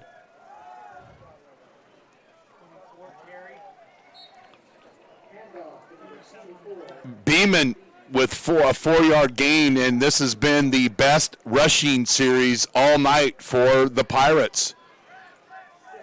This will open up the play-action passing game. Nelson in motion.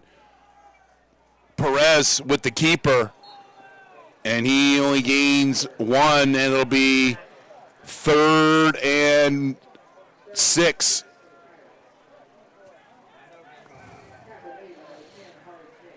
Second possession of the game, or second possession of the second half for the Pirates. They got a field goal the last time they had the football. Nelson in motion again, fake to him, double seam routes.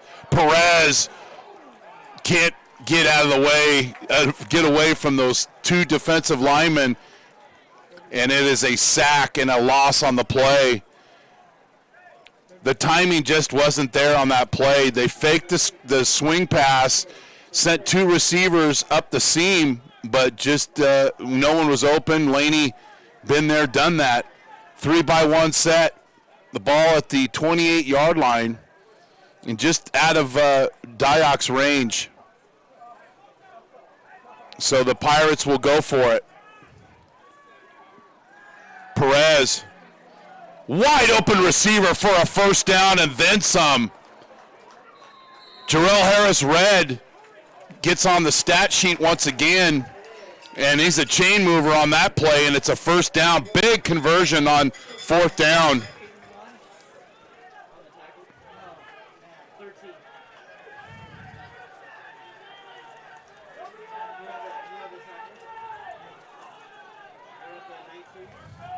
Substitutions for Modesto, and they're going the wrong way, but it's a face mask. Number 45 for Laney, Josh Bolding, did a good job of getting in the backfield, but he tried to check and be a dentist and check the get into the face mask of Cameron Beeman. So what appeared to be a 5-yard loss will be a gain, a first down, another penalty on Laney. Please.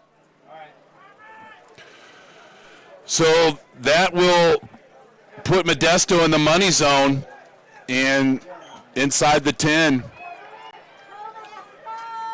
Not a must-score touchdown drive, but you've got down here a few times, and you'd like to get into the end zone. Perez scrambles and does a good job of just throwing it away.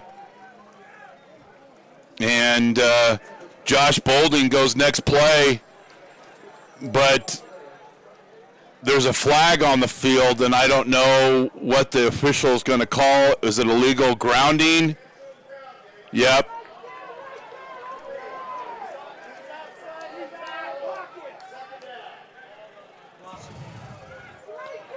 Well, you have a lot of people that are screaming at the official he's out of the pocket. That means nothing in college.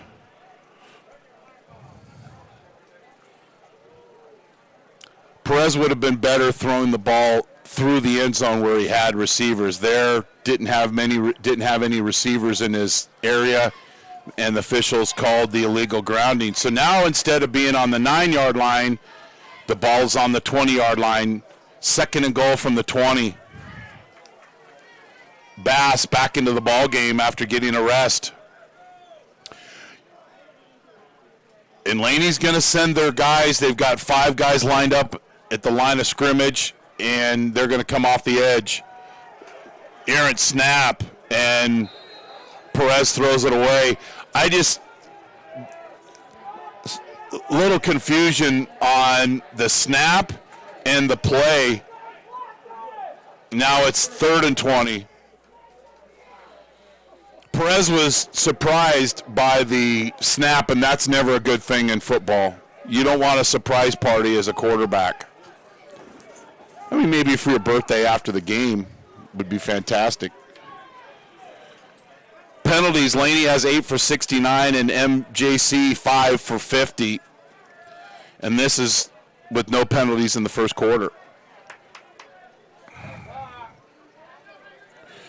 They're going to let this wind down to 1 second, and Rusty Stivers will call a timeout, and that's exactly what he's going to do.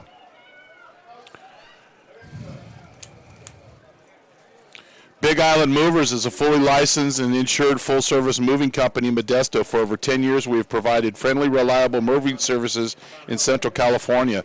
The driving force behind our business is passion behind what we do. At Big Island Movers, we are big on experience, big on value, and huge on service. With over 30 years of moving experience and a wide range of services to meet the ever-changing needs of our clients, Big Island Movers is your go-to for professional, prompt moving services. A loyal supporter of Modesto JC football. Big Island Movers, Kaimana, wanna move ya. Joe and his family down in Fresno supporting his Bulldogs. We'll see him in a couple of weeks back here at Modesto. And just a reminder, we'll be up at Rockland next Saturday at 1 o'clock for the Sierra College versus Modesto JC game, and it'll be streamed live here on NorCal Sports TV. 3rd and goal from the 20. Laney pressing the outside receiver at the bottom of your screen. Middle screen, and Laney is all over that play. A lot of good tackling, rallying up to the football, and this will be a field goal attempt. And Diak's made his extra point, and he made his field goal barely. This is stretching it. 36-yard field goal. And once again, the Modesto doesn't score a touchdown when in the red zone. And that one is no good. The second missed field goal by Diak, and Laney will take over. So the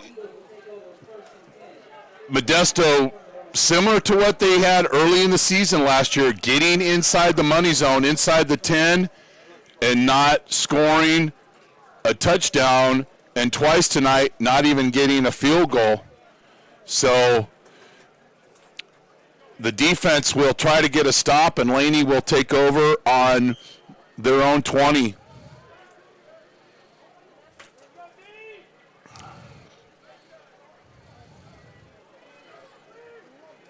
Little fly sweep, and he's met rudely in the backfield, and that's a loss of 9 yards. Who cleaned up that play? Madrano was back there. Brian Eaton was there. A plethora of defensive players for Modesto. There's the miss, but watch everybody rallying up. And I love that about football, is that Austin Martins missed the original tackle, got right back up and rallied to the football. That's to show you can make a mistake and a great play all in the same play. Brookshire scrambling as he's done so effectively, and the umpire takes one in the chin, and I hope he's okay. Brookshire has been so effective running the football, and if you want to be official in your future, don't watch this play.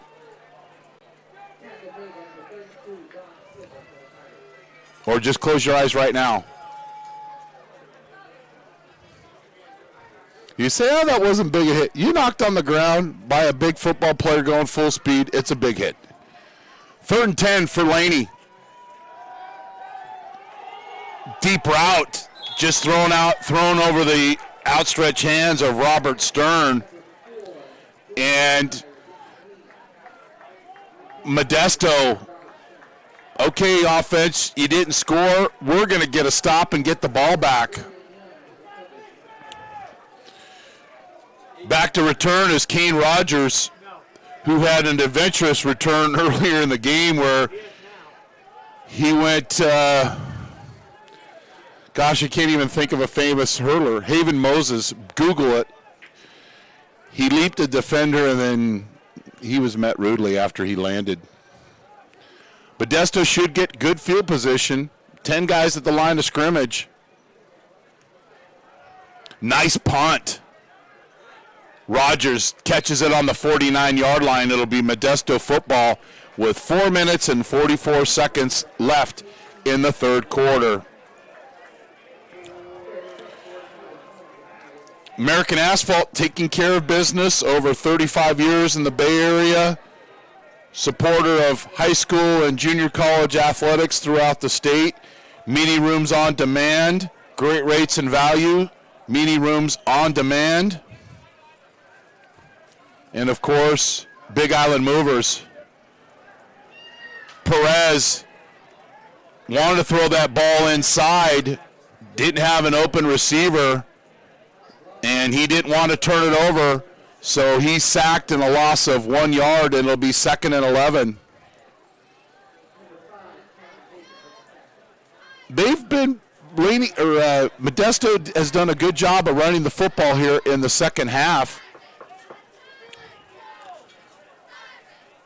2-by-2 set. Bass looks like it's going to be a pass play. He's out in the flat, and Perez will scramble, and he's rudely met, but we're going to get a face mask on Laney. Just coming in a little too high and tackling there, number 9, Armani Turner Jenkins, and I believe that'll be his second penalty of the game.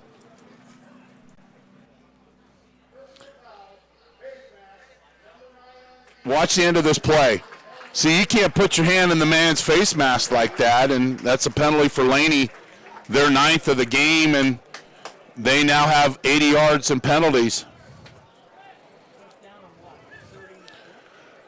So it'll be 1st and 10 just inside the Laney 35-yard line, and the officials blow this one dead, and they're going to talk about it.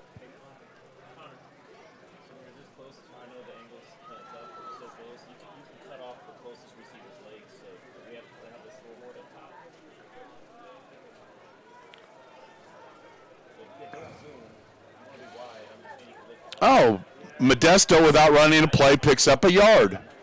So they did march off the penalty correctly. The officials, in the attempt to get it right, stop play. They all have earpieces in, so they're able to communicate with each other. Play action pass down the left sideline, back shoulder fade, and that is complete inside the 14-yard line. Jacob Perez's best pass of the game.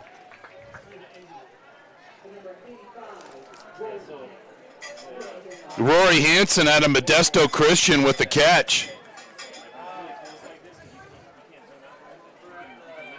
Back shoulder fade to him, and Modesto's in business. Perez is pushed out of bounds, no flag, good coverage by Laney, being physical with the wide receivers.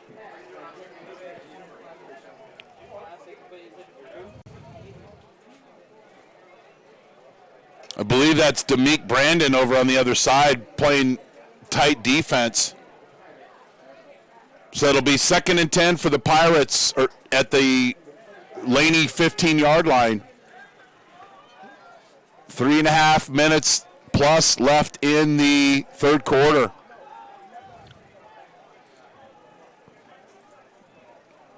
Less than 15 seconds left on the play clock.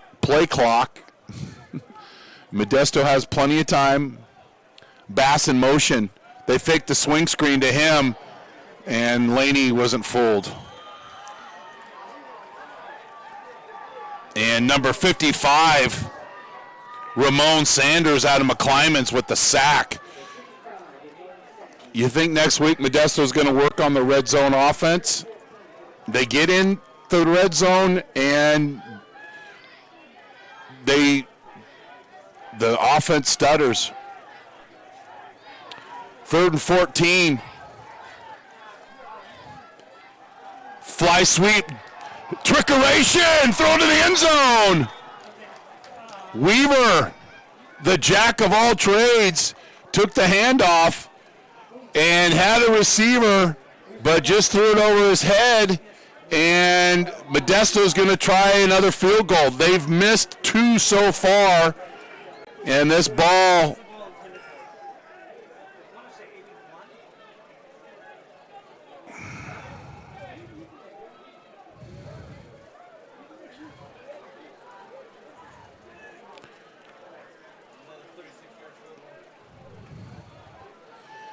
.36-yard field goal attempt by Dyack. He's missed 2 tonight. He nails this one. No, he missed.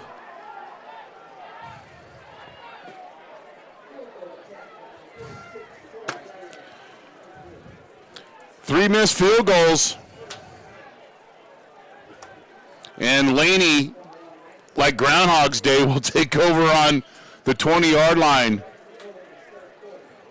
So I would imagine that next week the focus will be the red zone offense. They had the gadget play to Weaver on 3rd down, but was thrown long, and Dyack with the missed field goal, and Laney will take over, leading by 7. Jordan Brookshire, play pass, done a good job on 1st down of getting positive yardage.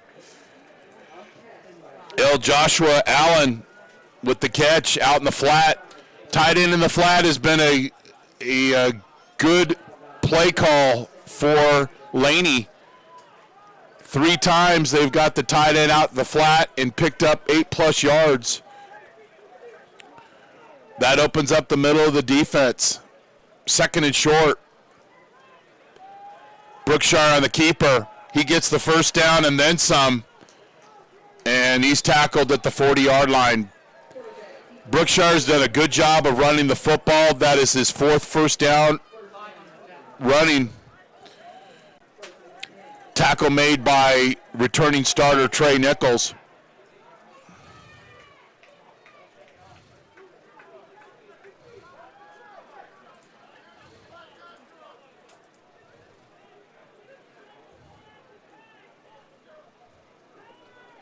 McDonald on the sweep.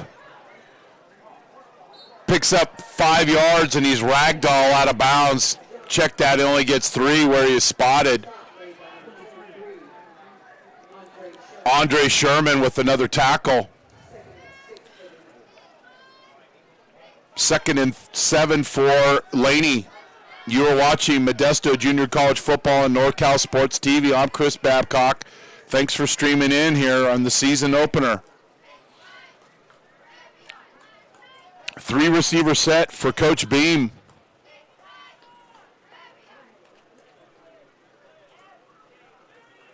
The middleman will get pressed man-to-man, meaning he's going to line up right in his face, and the weak side receiver has some room. It's a screen. That ball hit the ground, and it's called an incomplete. That was intended to Dior Walker, but was a hop, skip, and a jump, and it's incomplete.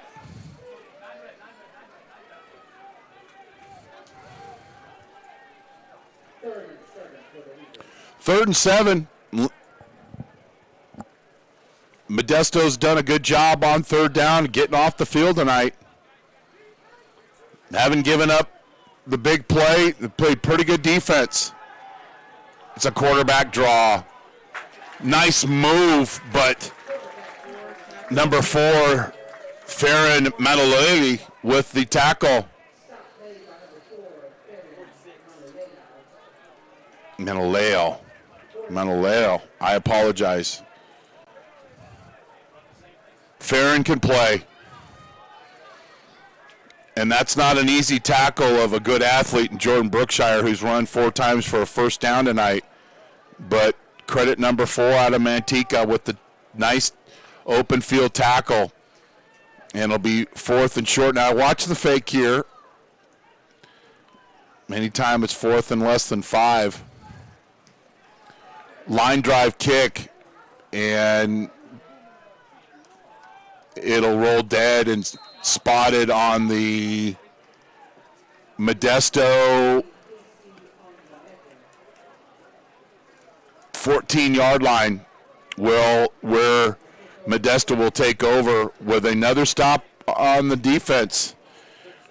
Defense is throwing a shutout here in the second half. The offense has to take advantage.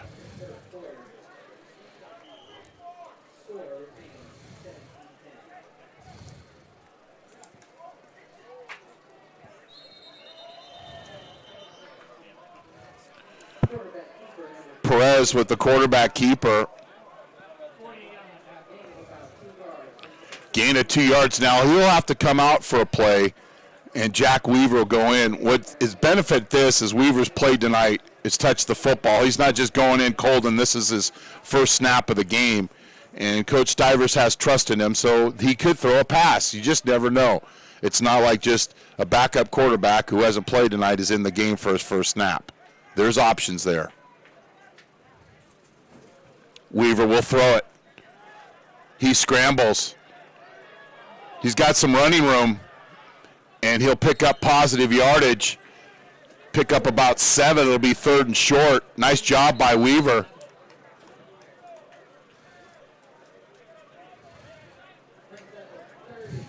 And that is the end of the third quarter.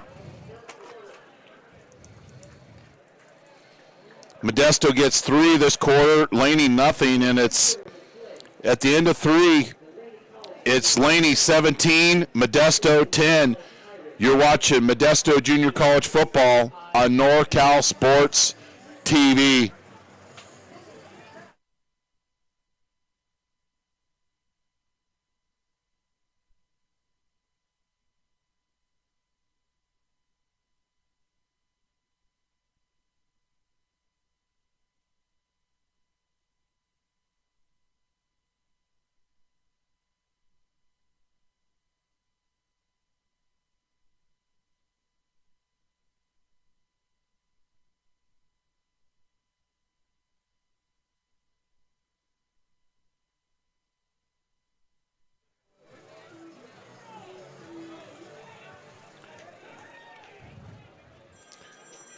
Modesto football, 3rd and short. Perez back in at quarterback, had his helmet removed on the play. 2 plays prior, had to sit out a play. Third quarter stats, Laney has 15 first downs, Modesto 21. Pass goes incomplete. Try to find number 80, Jose Garcia, on the left sideline, and it's 4th and short. Laney only has 52 yards rushing, 149 passing. Modesto 114 yards rushing, 172 passing. Third down efficiency, neither team doing very well. Laney 2 of 10, Modesto 3, now 3 of 14. So total yards for Laney 241, for Modesto 286. Laney with a big stop. And Weaver punts. Kicks it towards the Laney bench. And the ball will go out of bounds at the 48-yard line.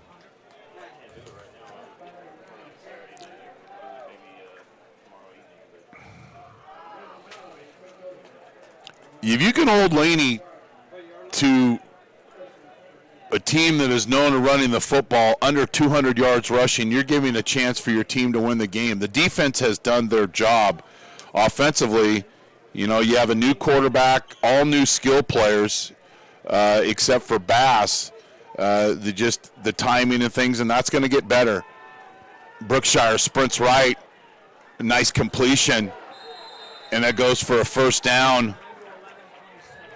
Balawa Bird out of John Sweat with the catch and the first down. And credit Laney for being very good on first down and very good throwing the football on first down, which normally isn't a big trend for them. And they're showing confidence in their transfer quarterback, Jordan Brookshire. And they've really attacked the defense of Modesto's right side, specifically in the right flat.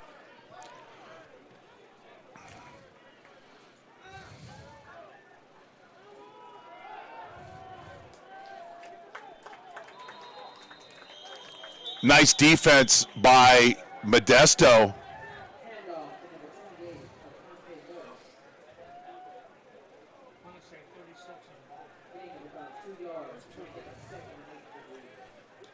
In the middle of the Modesto defense, Farron Maniluleo with another tackle, and gap control defense by Modesto.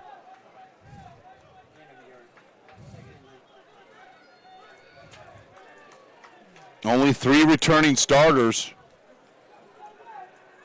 And when last year they gave up 31 points a game, right now Laney has 17. Job done by the defense.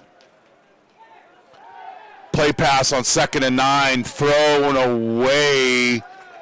And the officials are going to come and talk about this. And the fans say, yeah, and they throw the penalty. So it's going to be the spot of the foul. Austin Martins came on the rush, had Brookshire in his hands, and Brookshire just flung it towards the Laney bench. And that will be a loss of down and a loss of the yardage. It's a double whammy. Big break for Modesto. And there's not a lot of plays in anyone's playbook for 3rd and 22.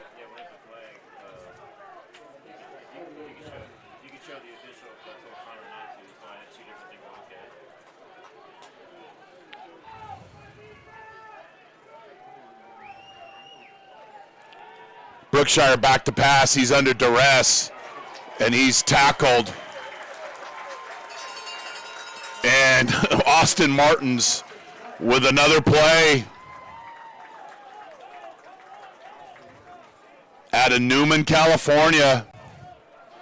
Austin Martins living in the backfield. And there was good pressure by Medrano, Eaton, and Austin Martins cleans up the play. Another stop for the Pirates.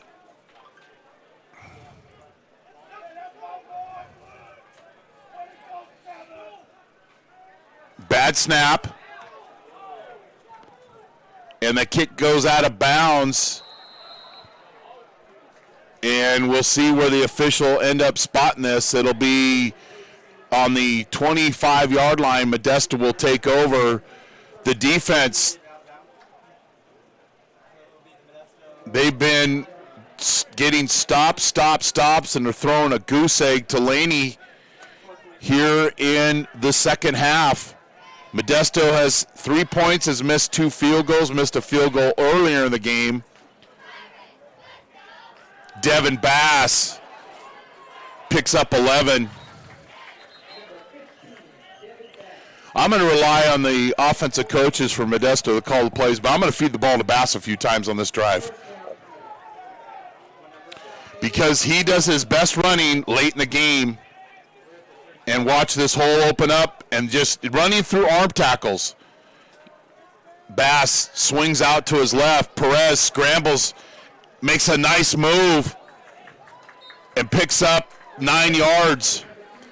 Was very decisive, but we have a flag on the field, and I think we've got a holding penalty on Modesto.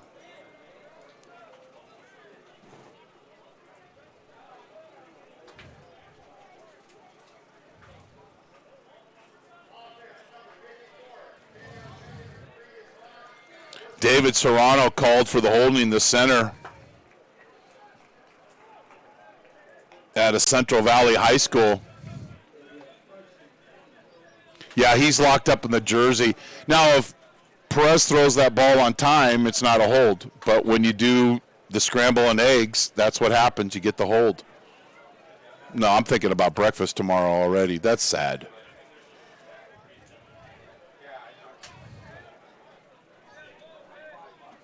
First and 20.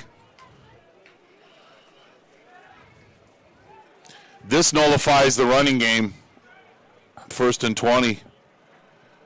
Play pass. Perez holds on to the ball too long, and he's sacked. And his helmet is bottle capped off, so he'll probably be taken out of the game for a play at least, but I think he was shaken up a little bit. That's a timing route. One read, second read, and then you got to get rid of it. But Laney worked on this all week, probably for several weeks, going against this, preparing for this defense. Now it's 2nd and 25. And Weaver will come into the ball game as Perez had his helmet bottle capped off.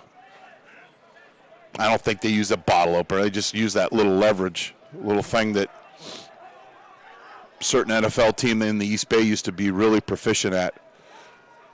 Weaver scrambles, and he's sacked, and he loses 3. That's big trust in a quarterback when your starter goes out for a play or two and you call a pass play. And Weaver will stay in the game. Now, right now, you don't want to turn the ball over. Your defense is playing very well. You don't want to lose any yardage. You'd like to gain maybe 10 and maybe flip this field. It's going to be nearly impossible to pick up the first down unless Laney does something crazy. Weaver scrambles. He's under pressure, misses one guy, and doesn't avoid that one, and he's meat lockered down for a tackle. Cameron Nathan out of Antioch.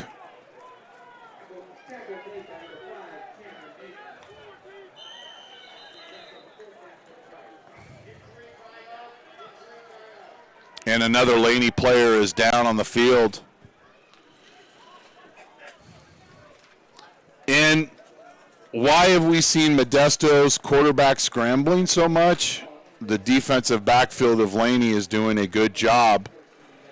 And Laney's defensive line and any blitzing linebackers are rallying up to the football and just doing a good job. And Coach Beam said, we got to limit the quarterback's options.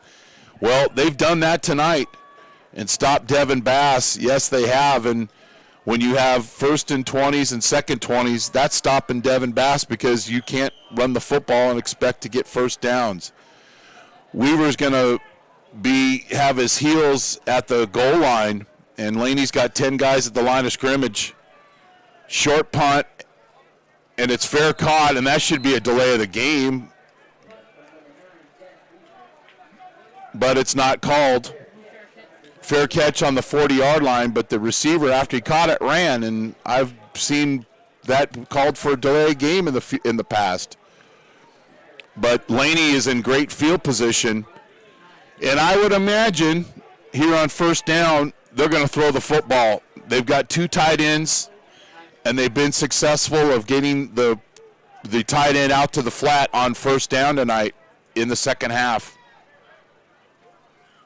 Play pass, and there's the tight end to the flat and the other tight end to the flat. Double tight ends. Brandon McFarland goes to one flat area. Joshua Allen goes to the other. Both are wide open, and it's a first down.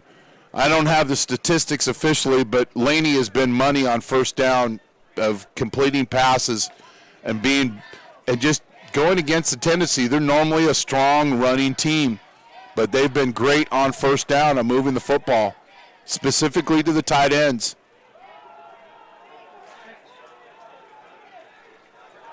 Nice run. 30-yard touchdown by John McDonald. You give this Laney team chances and chances and more chances, they're going to take advantage. A little sweep, and then watch McDonald just put his foot in the ground, and look at all of those Laney players, including wide receivers, out blocking for him. 9:15 in the fourth quarter, and that's a big score for Laney.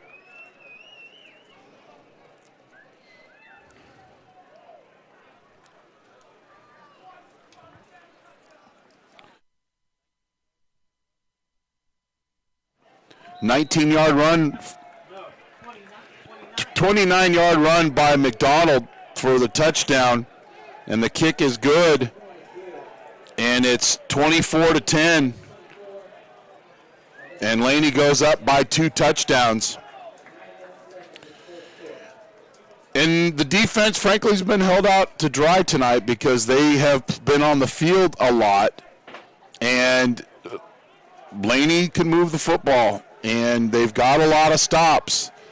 But that particular time, with being successful on first down and having that in the back of the defense's head, they go with the sweep the other way, and they're able to get the touchdown and take a 2-score lead here, up 24-10.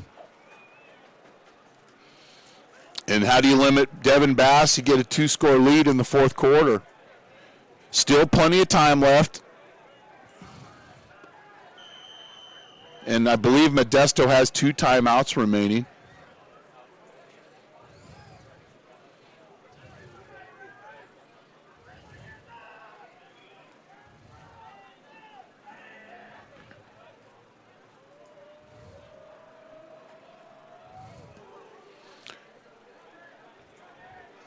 Nice kick to the 2-yard line.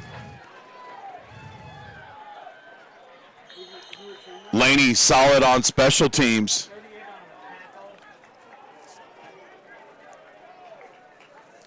Koa Sibley out of Ukiah, near my hometown of Willits,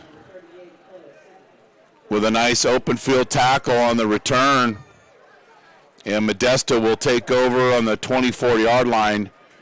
And if they want to get back into this ball game, they need to score in a hurry and limit those negative plays. Bass picks up 2.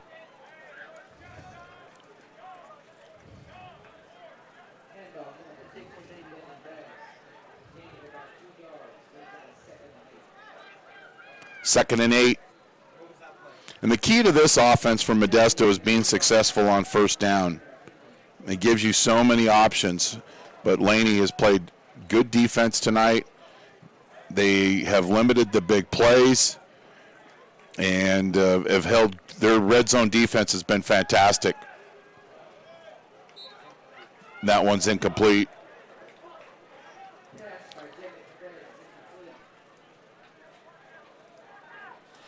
That pass was intended to Jarrell Harris Red out in the flat. 3rd and 9 for the Pirates. They'll go to the 3-by-1 set, and Laney they've got 5 men at the line of scrimmage, and you believe at least 4 of them are going to be rushing the quarterback.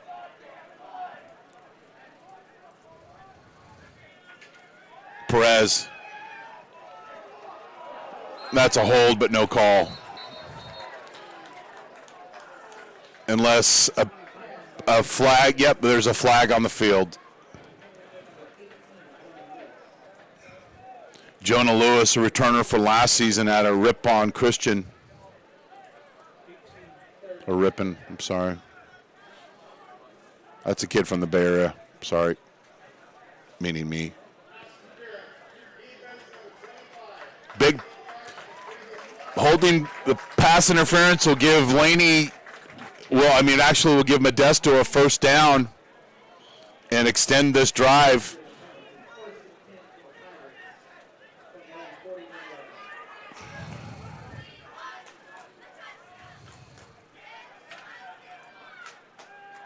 Perez, downfield, he's got a receiver just out of the too long there for Lewis.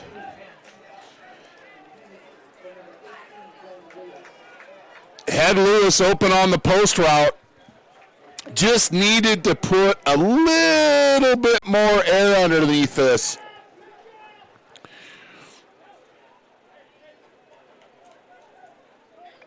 A little bit more air, and that's a touchdown. Bubble screen to Nelson. He makes one tackler miss, and then he's thrown out of bounds. And it'll be 3rd and long once again for Modesto.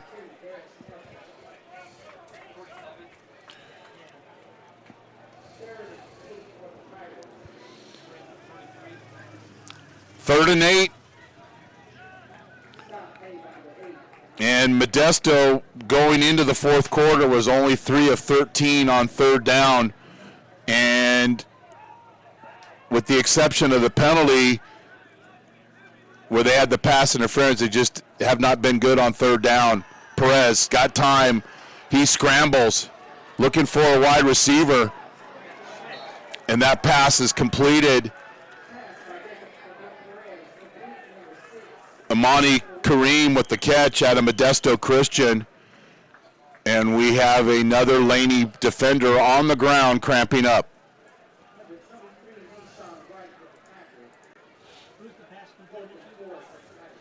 It'll be 4th and 4 for Rusty Stivers with the injury timeout. He'll have a chance. We hope it's all it is a cramp, and I think that's what it is. We've seen enough football when the player is grabbing at his toes that more than likely it's a cramp. So you got to come up, if you're Rusty Stivers, you got to come up with your best 4th and 4 play. You got to convert here. Less than 7.5 minutes left in the game.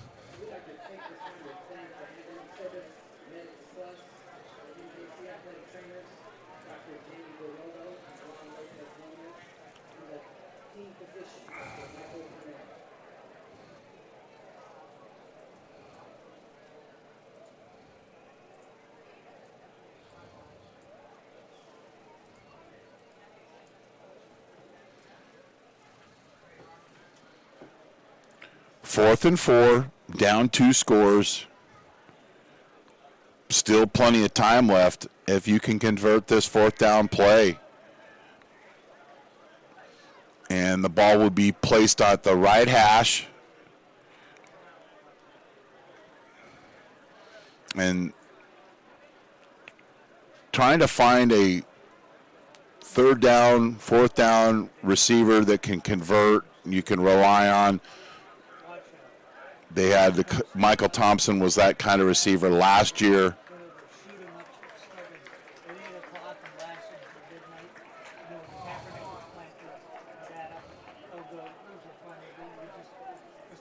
Silvanusi Tomasi was the player for Laney that I believe is a little dehydrated.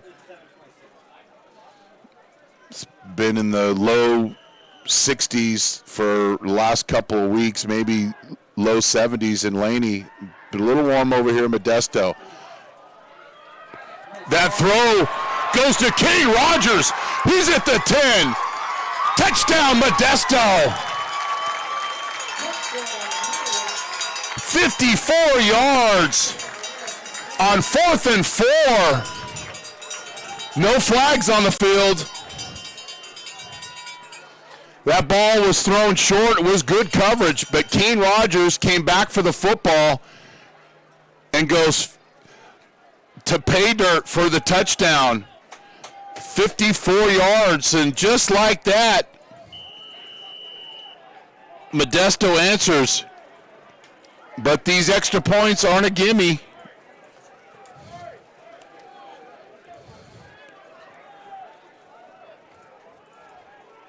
Perez to Rogers. Late arrival on Laney Airlines. And that extra point is good. And we've got a 1-score game here in Modesto. 7-11, it's time for Slurpees. 6 plays, 75 yards. Perez to Kane Rogers for 53 yards. Time of that drive, minute 58. NASCAR offense strikes gold. That's the big play that Modesto's been looking for all night long. And that's typical Rusty Stivers. It's 4th and 4, so you think, okay, he's going to run a play to the chains. No. He's going deep. And credit Laney, they had good coverage. They weren't fooled by it. But the throw was behind the receiver, and Kane Rogers out of Sonora sniffed that one out, came back to the football, and then ran to pay dirt. Perez to Rogers. Well done.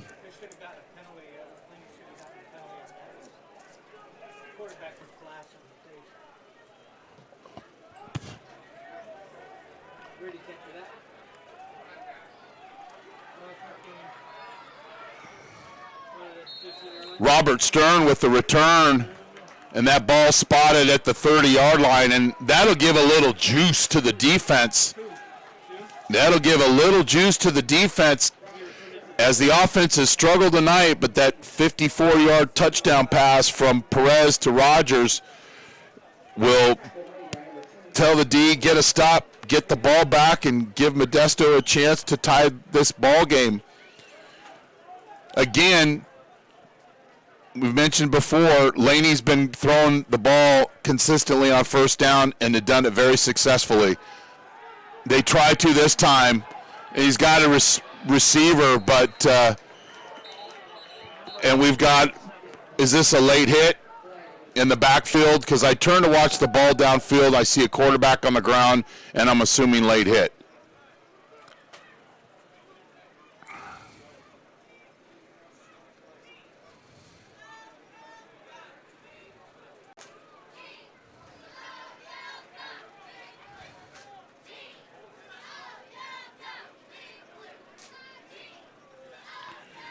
Yeah, I couldn't really tell. But the officials are talking about it, and they're eventually going to come and make a call.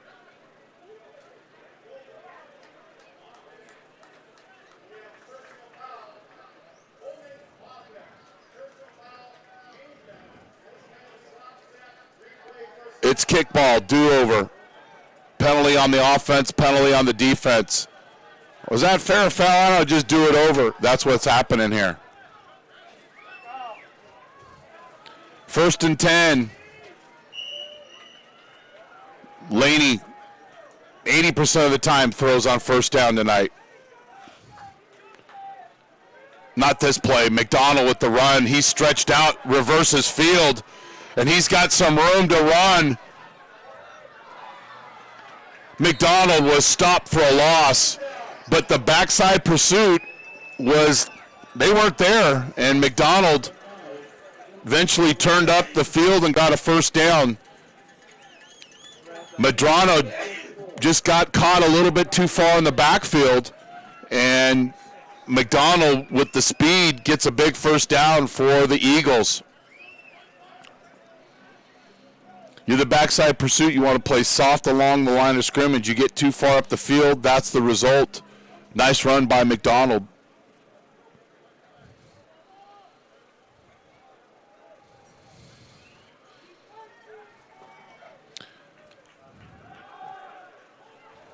The defense answers.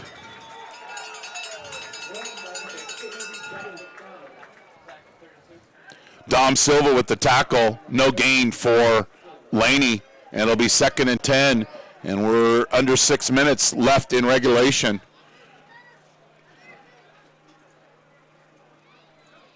Now there's Dom Silva just demonstrating can do. Wraps up, grabs cloth, he's not going to let go, lets his teammates rally up, and no gain. 2nd and 10.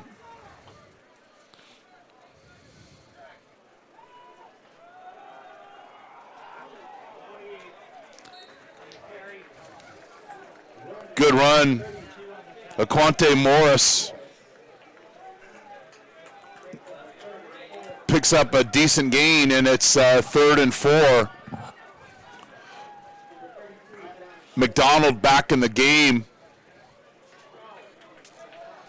2 tight ends for Laney. I'm going to make a prediction, Captain Obvious. Play pass to McDonald and throw to the tight end in the flat. 3rd and 4.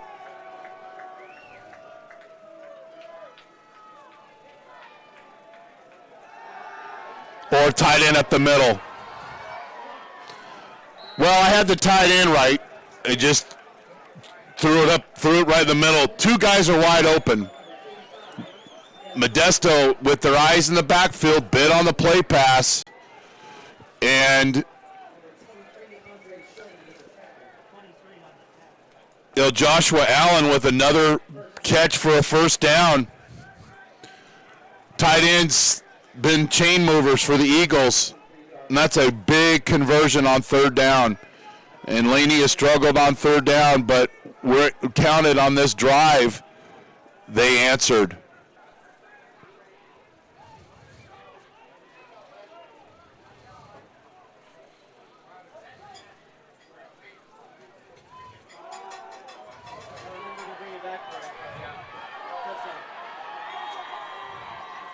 McDonald with the 24-yard touchdown run.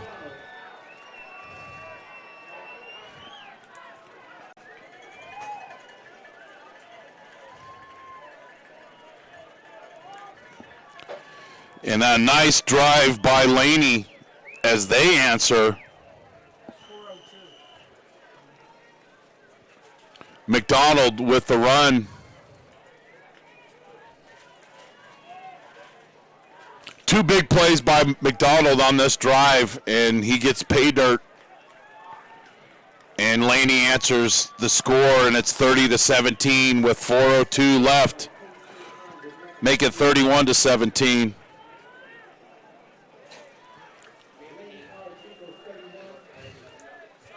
Big plays.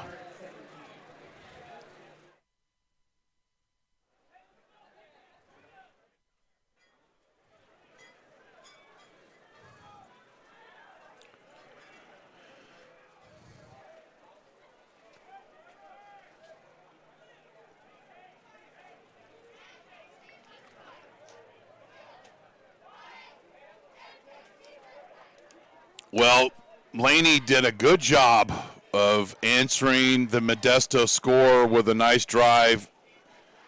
McDonald left, McDonald up the middle, hit the tight end, yada, yada, yada, touchdown Laney. And I really like how Laney's used the tight ends tonight to move the chains. McDonald had 39 yards rushing on this drive, culminated with the 23-yard touchdown run. And that took off 3 minutes and 3 seconds off the clock, 5 plays, 70 yards. And that ball goes into the end zone. It'll be a touchback, and it'll be spotted at the 25-yard line.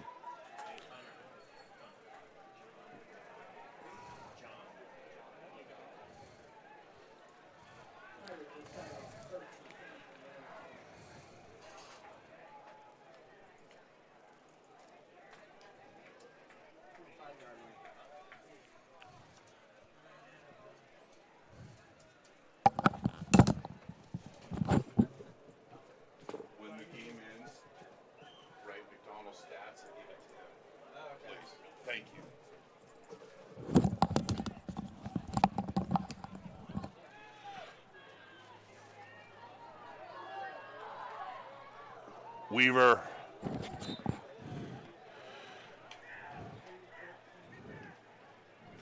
Actually, that was Perez rolling out to his left, and he'll come out of the game. I think he's banged up a little bit, and Weaver will come in for him. And this is where, if you're a defensive lineman or a linebacker for Coach Beam of Laney, you love this because you just rush the quarterback. They'll drop into coverage, but they'll still send 3 or 4 guys, run line stunts. They'll pick their poison. 2nd and 10. 3:54 left in the game. Weaver doesn't have anybody to throw to, and you just got to get rid of the ball, young man, or you're going to get sacked, and there it is.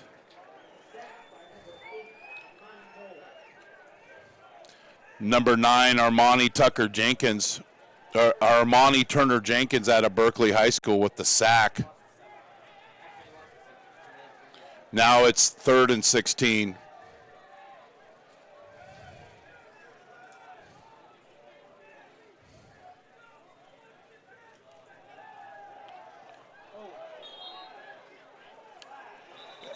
white flag.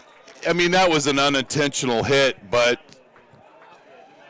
Imani Moore out of Dublin High School hit the wide receiver, but it wasn't anything. It wasn't anything dirty or malicious. But anyway, personal foul, and it'll be a first down for Modesto. I mean, barely hit him with the shoulder, but hey, you know, safety's first and foremost here in football. But at least the third first down on penalties for Modesto. 2-by-2 set.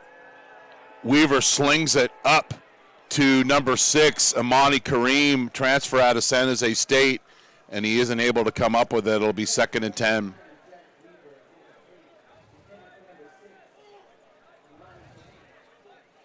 Last year's quarterback, Danny Velasquez, got a scholarship to Portland State. We really enjoyed watching Danny get better throughout the season, and that's what junior college football is about. Work your trade, get a scholarship, move on. Nice tackle out in open space by Laney. And a reception by Jordan Porter with the catch. It'll be 3rd down and 6 for Coach Stivers. Less than 3 minutes left in the game.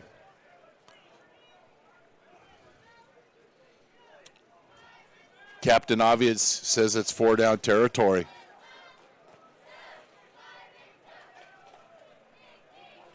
And Laney showing an edge blitzer. And he comes. And then a delayed blitz, and Weaver has no answer.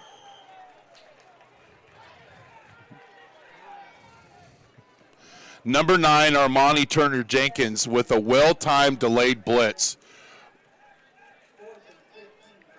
And a delayed blitz is tough to protect because as a lineman, you're counting numbers, and you're not accounting for him. And then all of a sudden he comes, and you've already engaged with the defender that you wanted to block, and Jenkins, and that's Laney JC football there. Delayed blitz, and something you know is coming, but you don't get to see it on film with this particular personnel, but that is definitely a strong trait for Laney.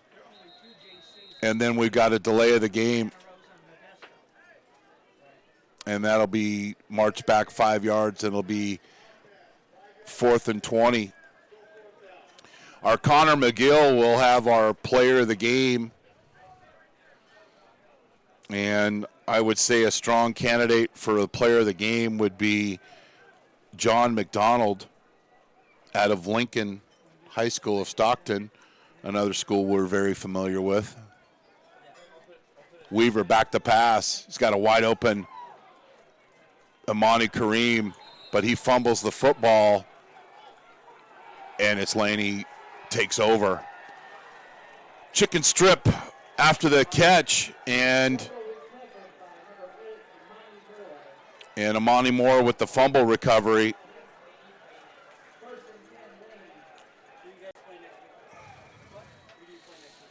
Here's the reception, then watch the tackle, and then the chicken strip. Playing all the way through the football. Amani Moore with the tackle and the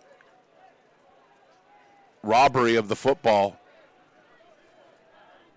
And a minute 34 left. I would imagine we're going to see McDonald up the middle, McDonald left. McDonald to his left. He's met by 3 Modesto defenders.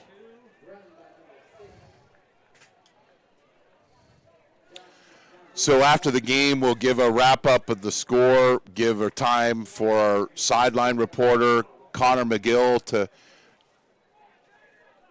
grab a player of the game. We'll give you the final stats and close it up here from Modesto. And reminder, next week we'll be at Rockland for the matchup against Sierra College at 1 o'clock right here on NorCal Sports TV.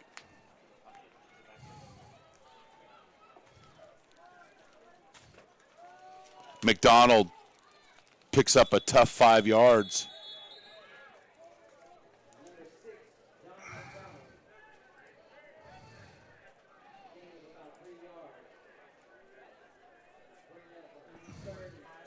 Third and 5.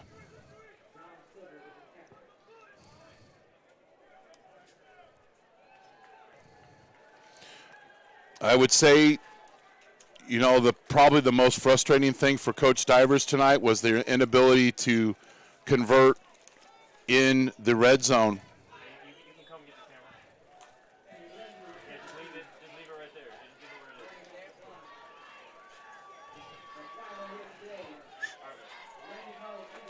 Modesto Junior College football on NorCal Sports TV is brought to you in part by Modesto Junior College. Go to mjc.edu for more information on one of the oldest JCs in the state.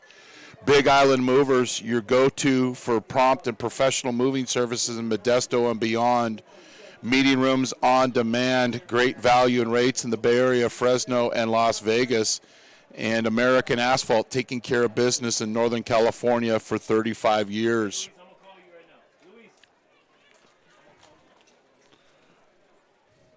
And also like to thank Big Island Movers, Pinnacle Solutions, Pools by Nelson, Canepa & Sons, Denim Plastics, Justin W. Cap Incorporated, and Ditto's Print for their support of the Modesto Junior College football team. Let's go over the scoring. The opening drive for Modesto, Kane with a 19-yard touchdown from Jacob Perez, and it was 7-0. And then Garrett of Laney, Angelo Garrett, answered with a 36-yard run and made it 7-7. Then the tight end, Joshua Allen, was wide open on a little seam route for a 9-yard touchdown, and it was 14-7. Then Laney with a field goal made it 17-7. And then the start of the second half, Modesto answered with their field goal, 28 yards, to make it 17-10. But then McDonald with a 29-yard touchdown run to make it 24-10. But then Modesto answered, Perez to Rogers, and to make it 24-17. And we've got our Connor McGill down on the field, and he's with our NorCal Sports TV player of the game. Go ahead. Tell him to go.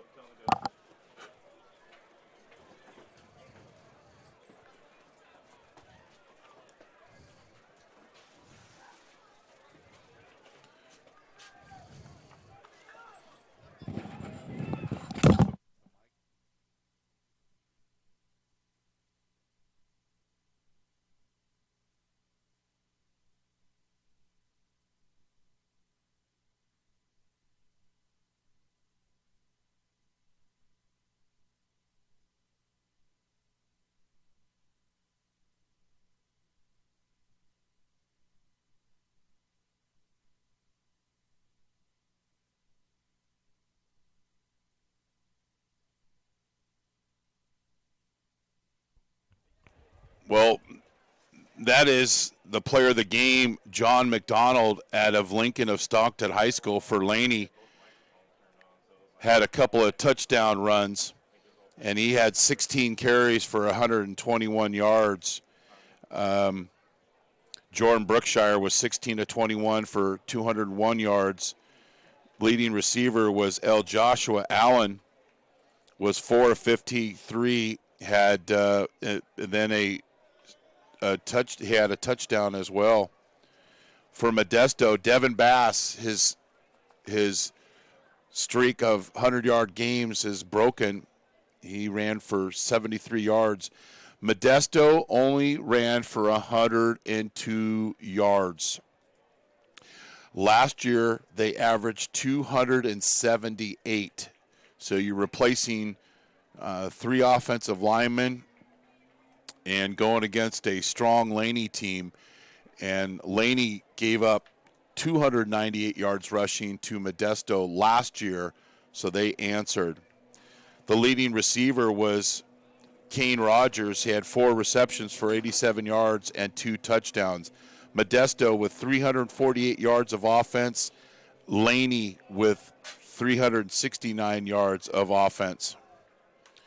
But when you're averaging less than 3 yards a carry offensively, that makes it for a long night. But I think the positives for Modesto is they played some good defense. They didn't give up a lot of big plays. The Pirates, and they'll get their continuity and figure out their continuity on offense. And they have a trip to Rockland next Saturday. So we'll wrap up things here from Modesto Junior College Stadium, where Laney beat Modesto 31-17 to win the season opener. Our next game will be next Saturday, September 8th in Rockland, as Modesto battles Sierra College at 1 p.m. You have been watching NorCal Sports TV. Thanks to our crew, Louis Rangel, Connor McGill, statistician Darren Souza, and our director, Darren I. I'm Chris Babcock here in Modesto. Good night, and thanks for being on the show.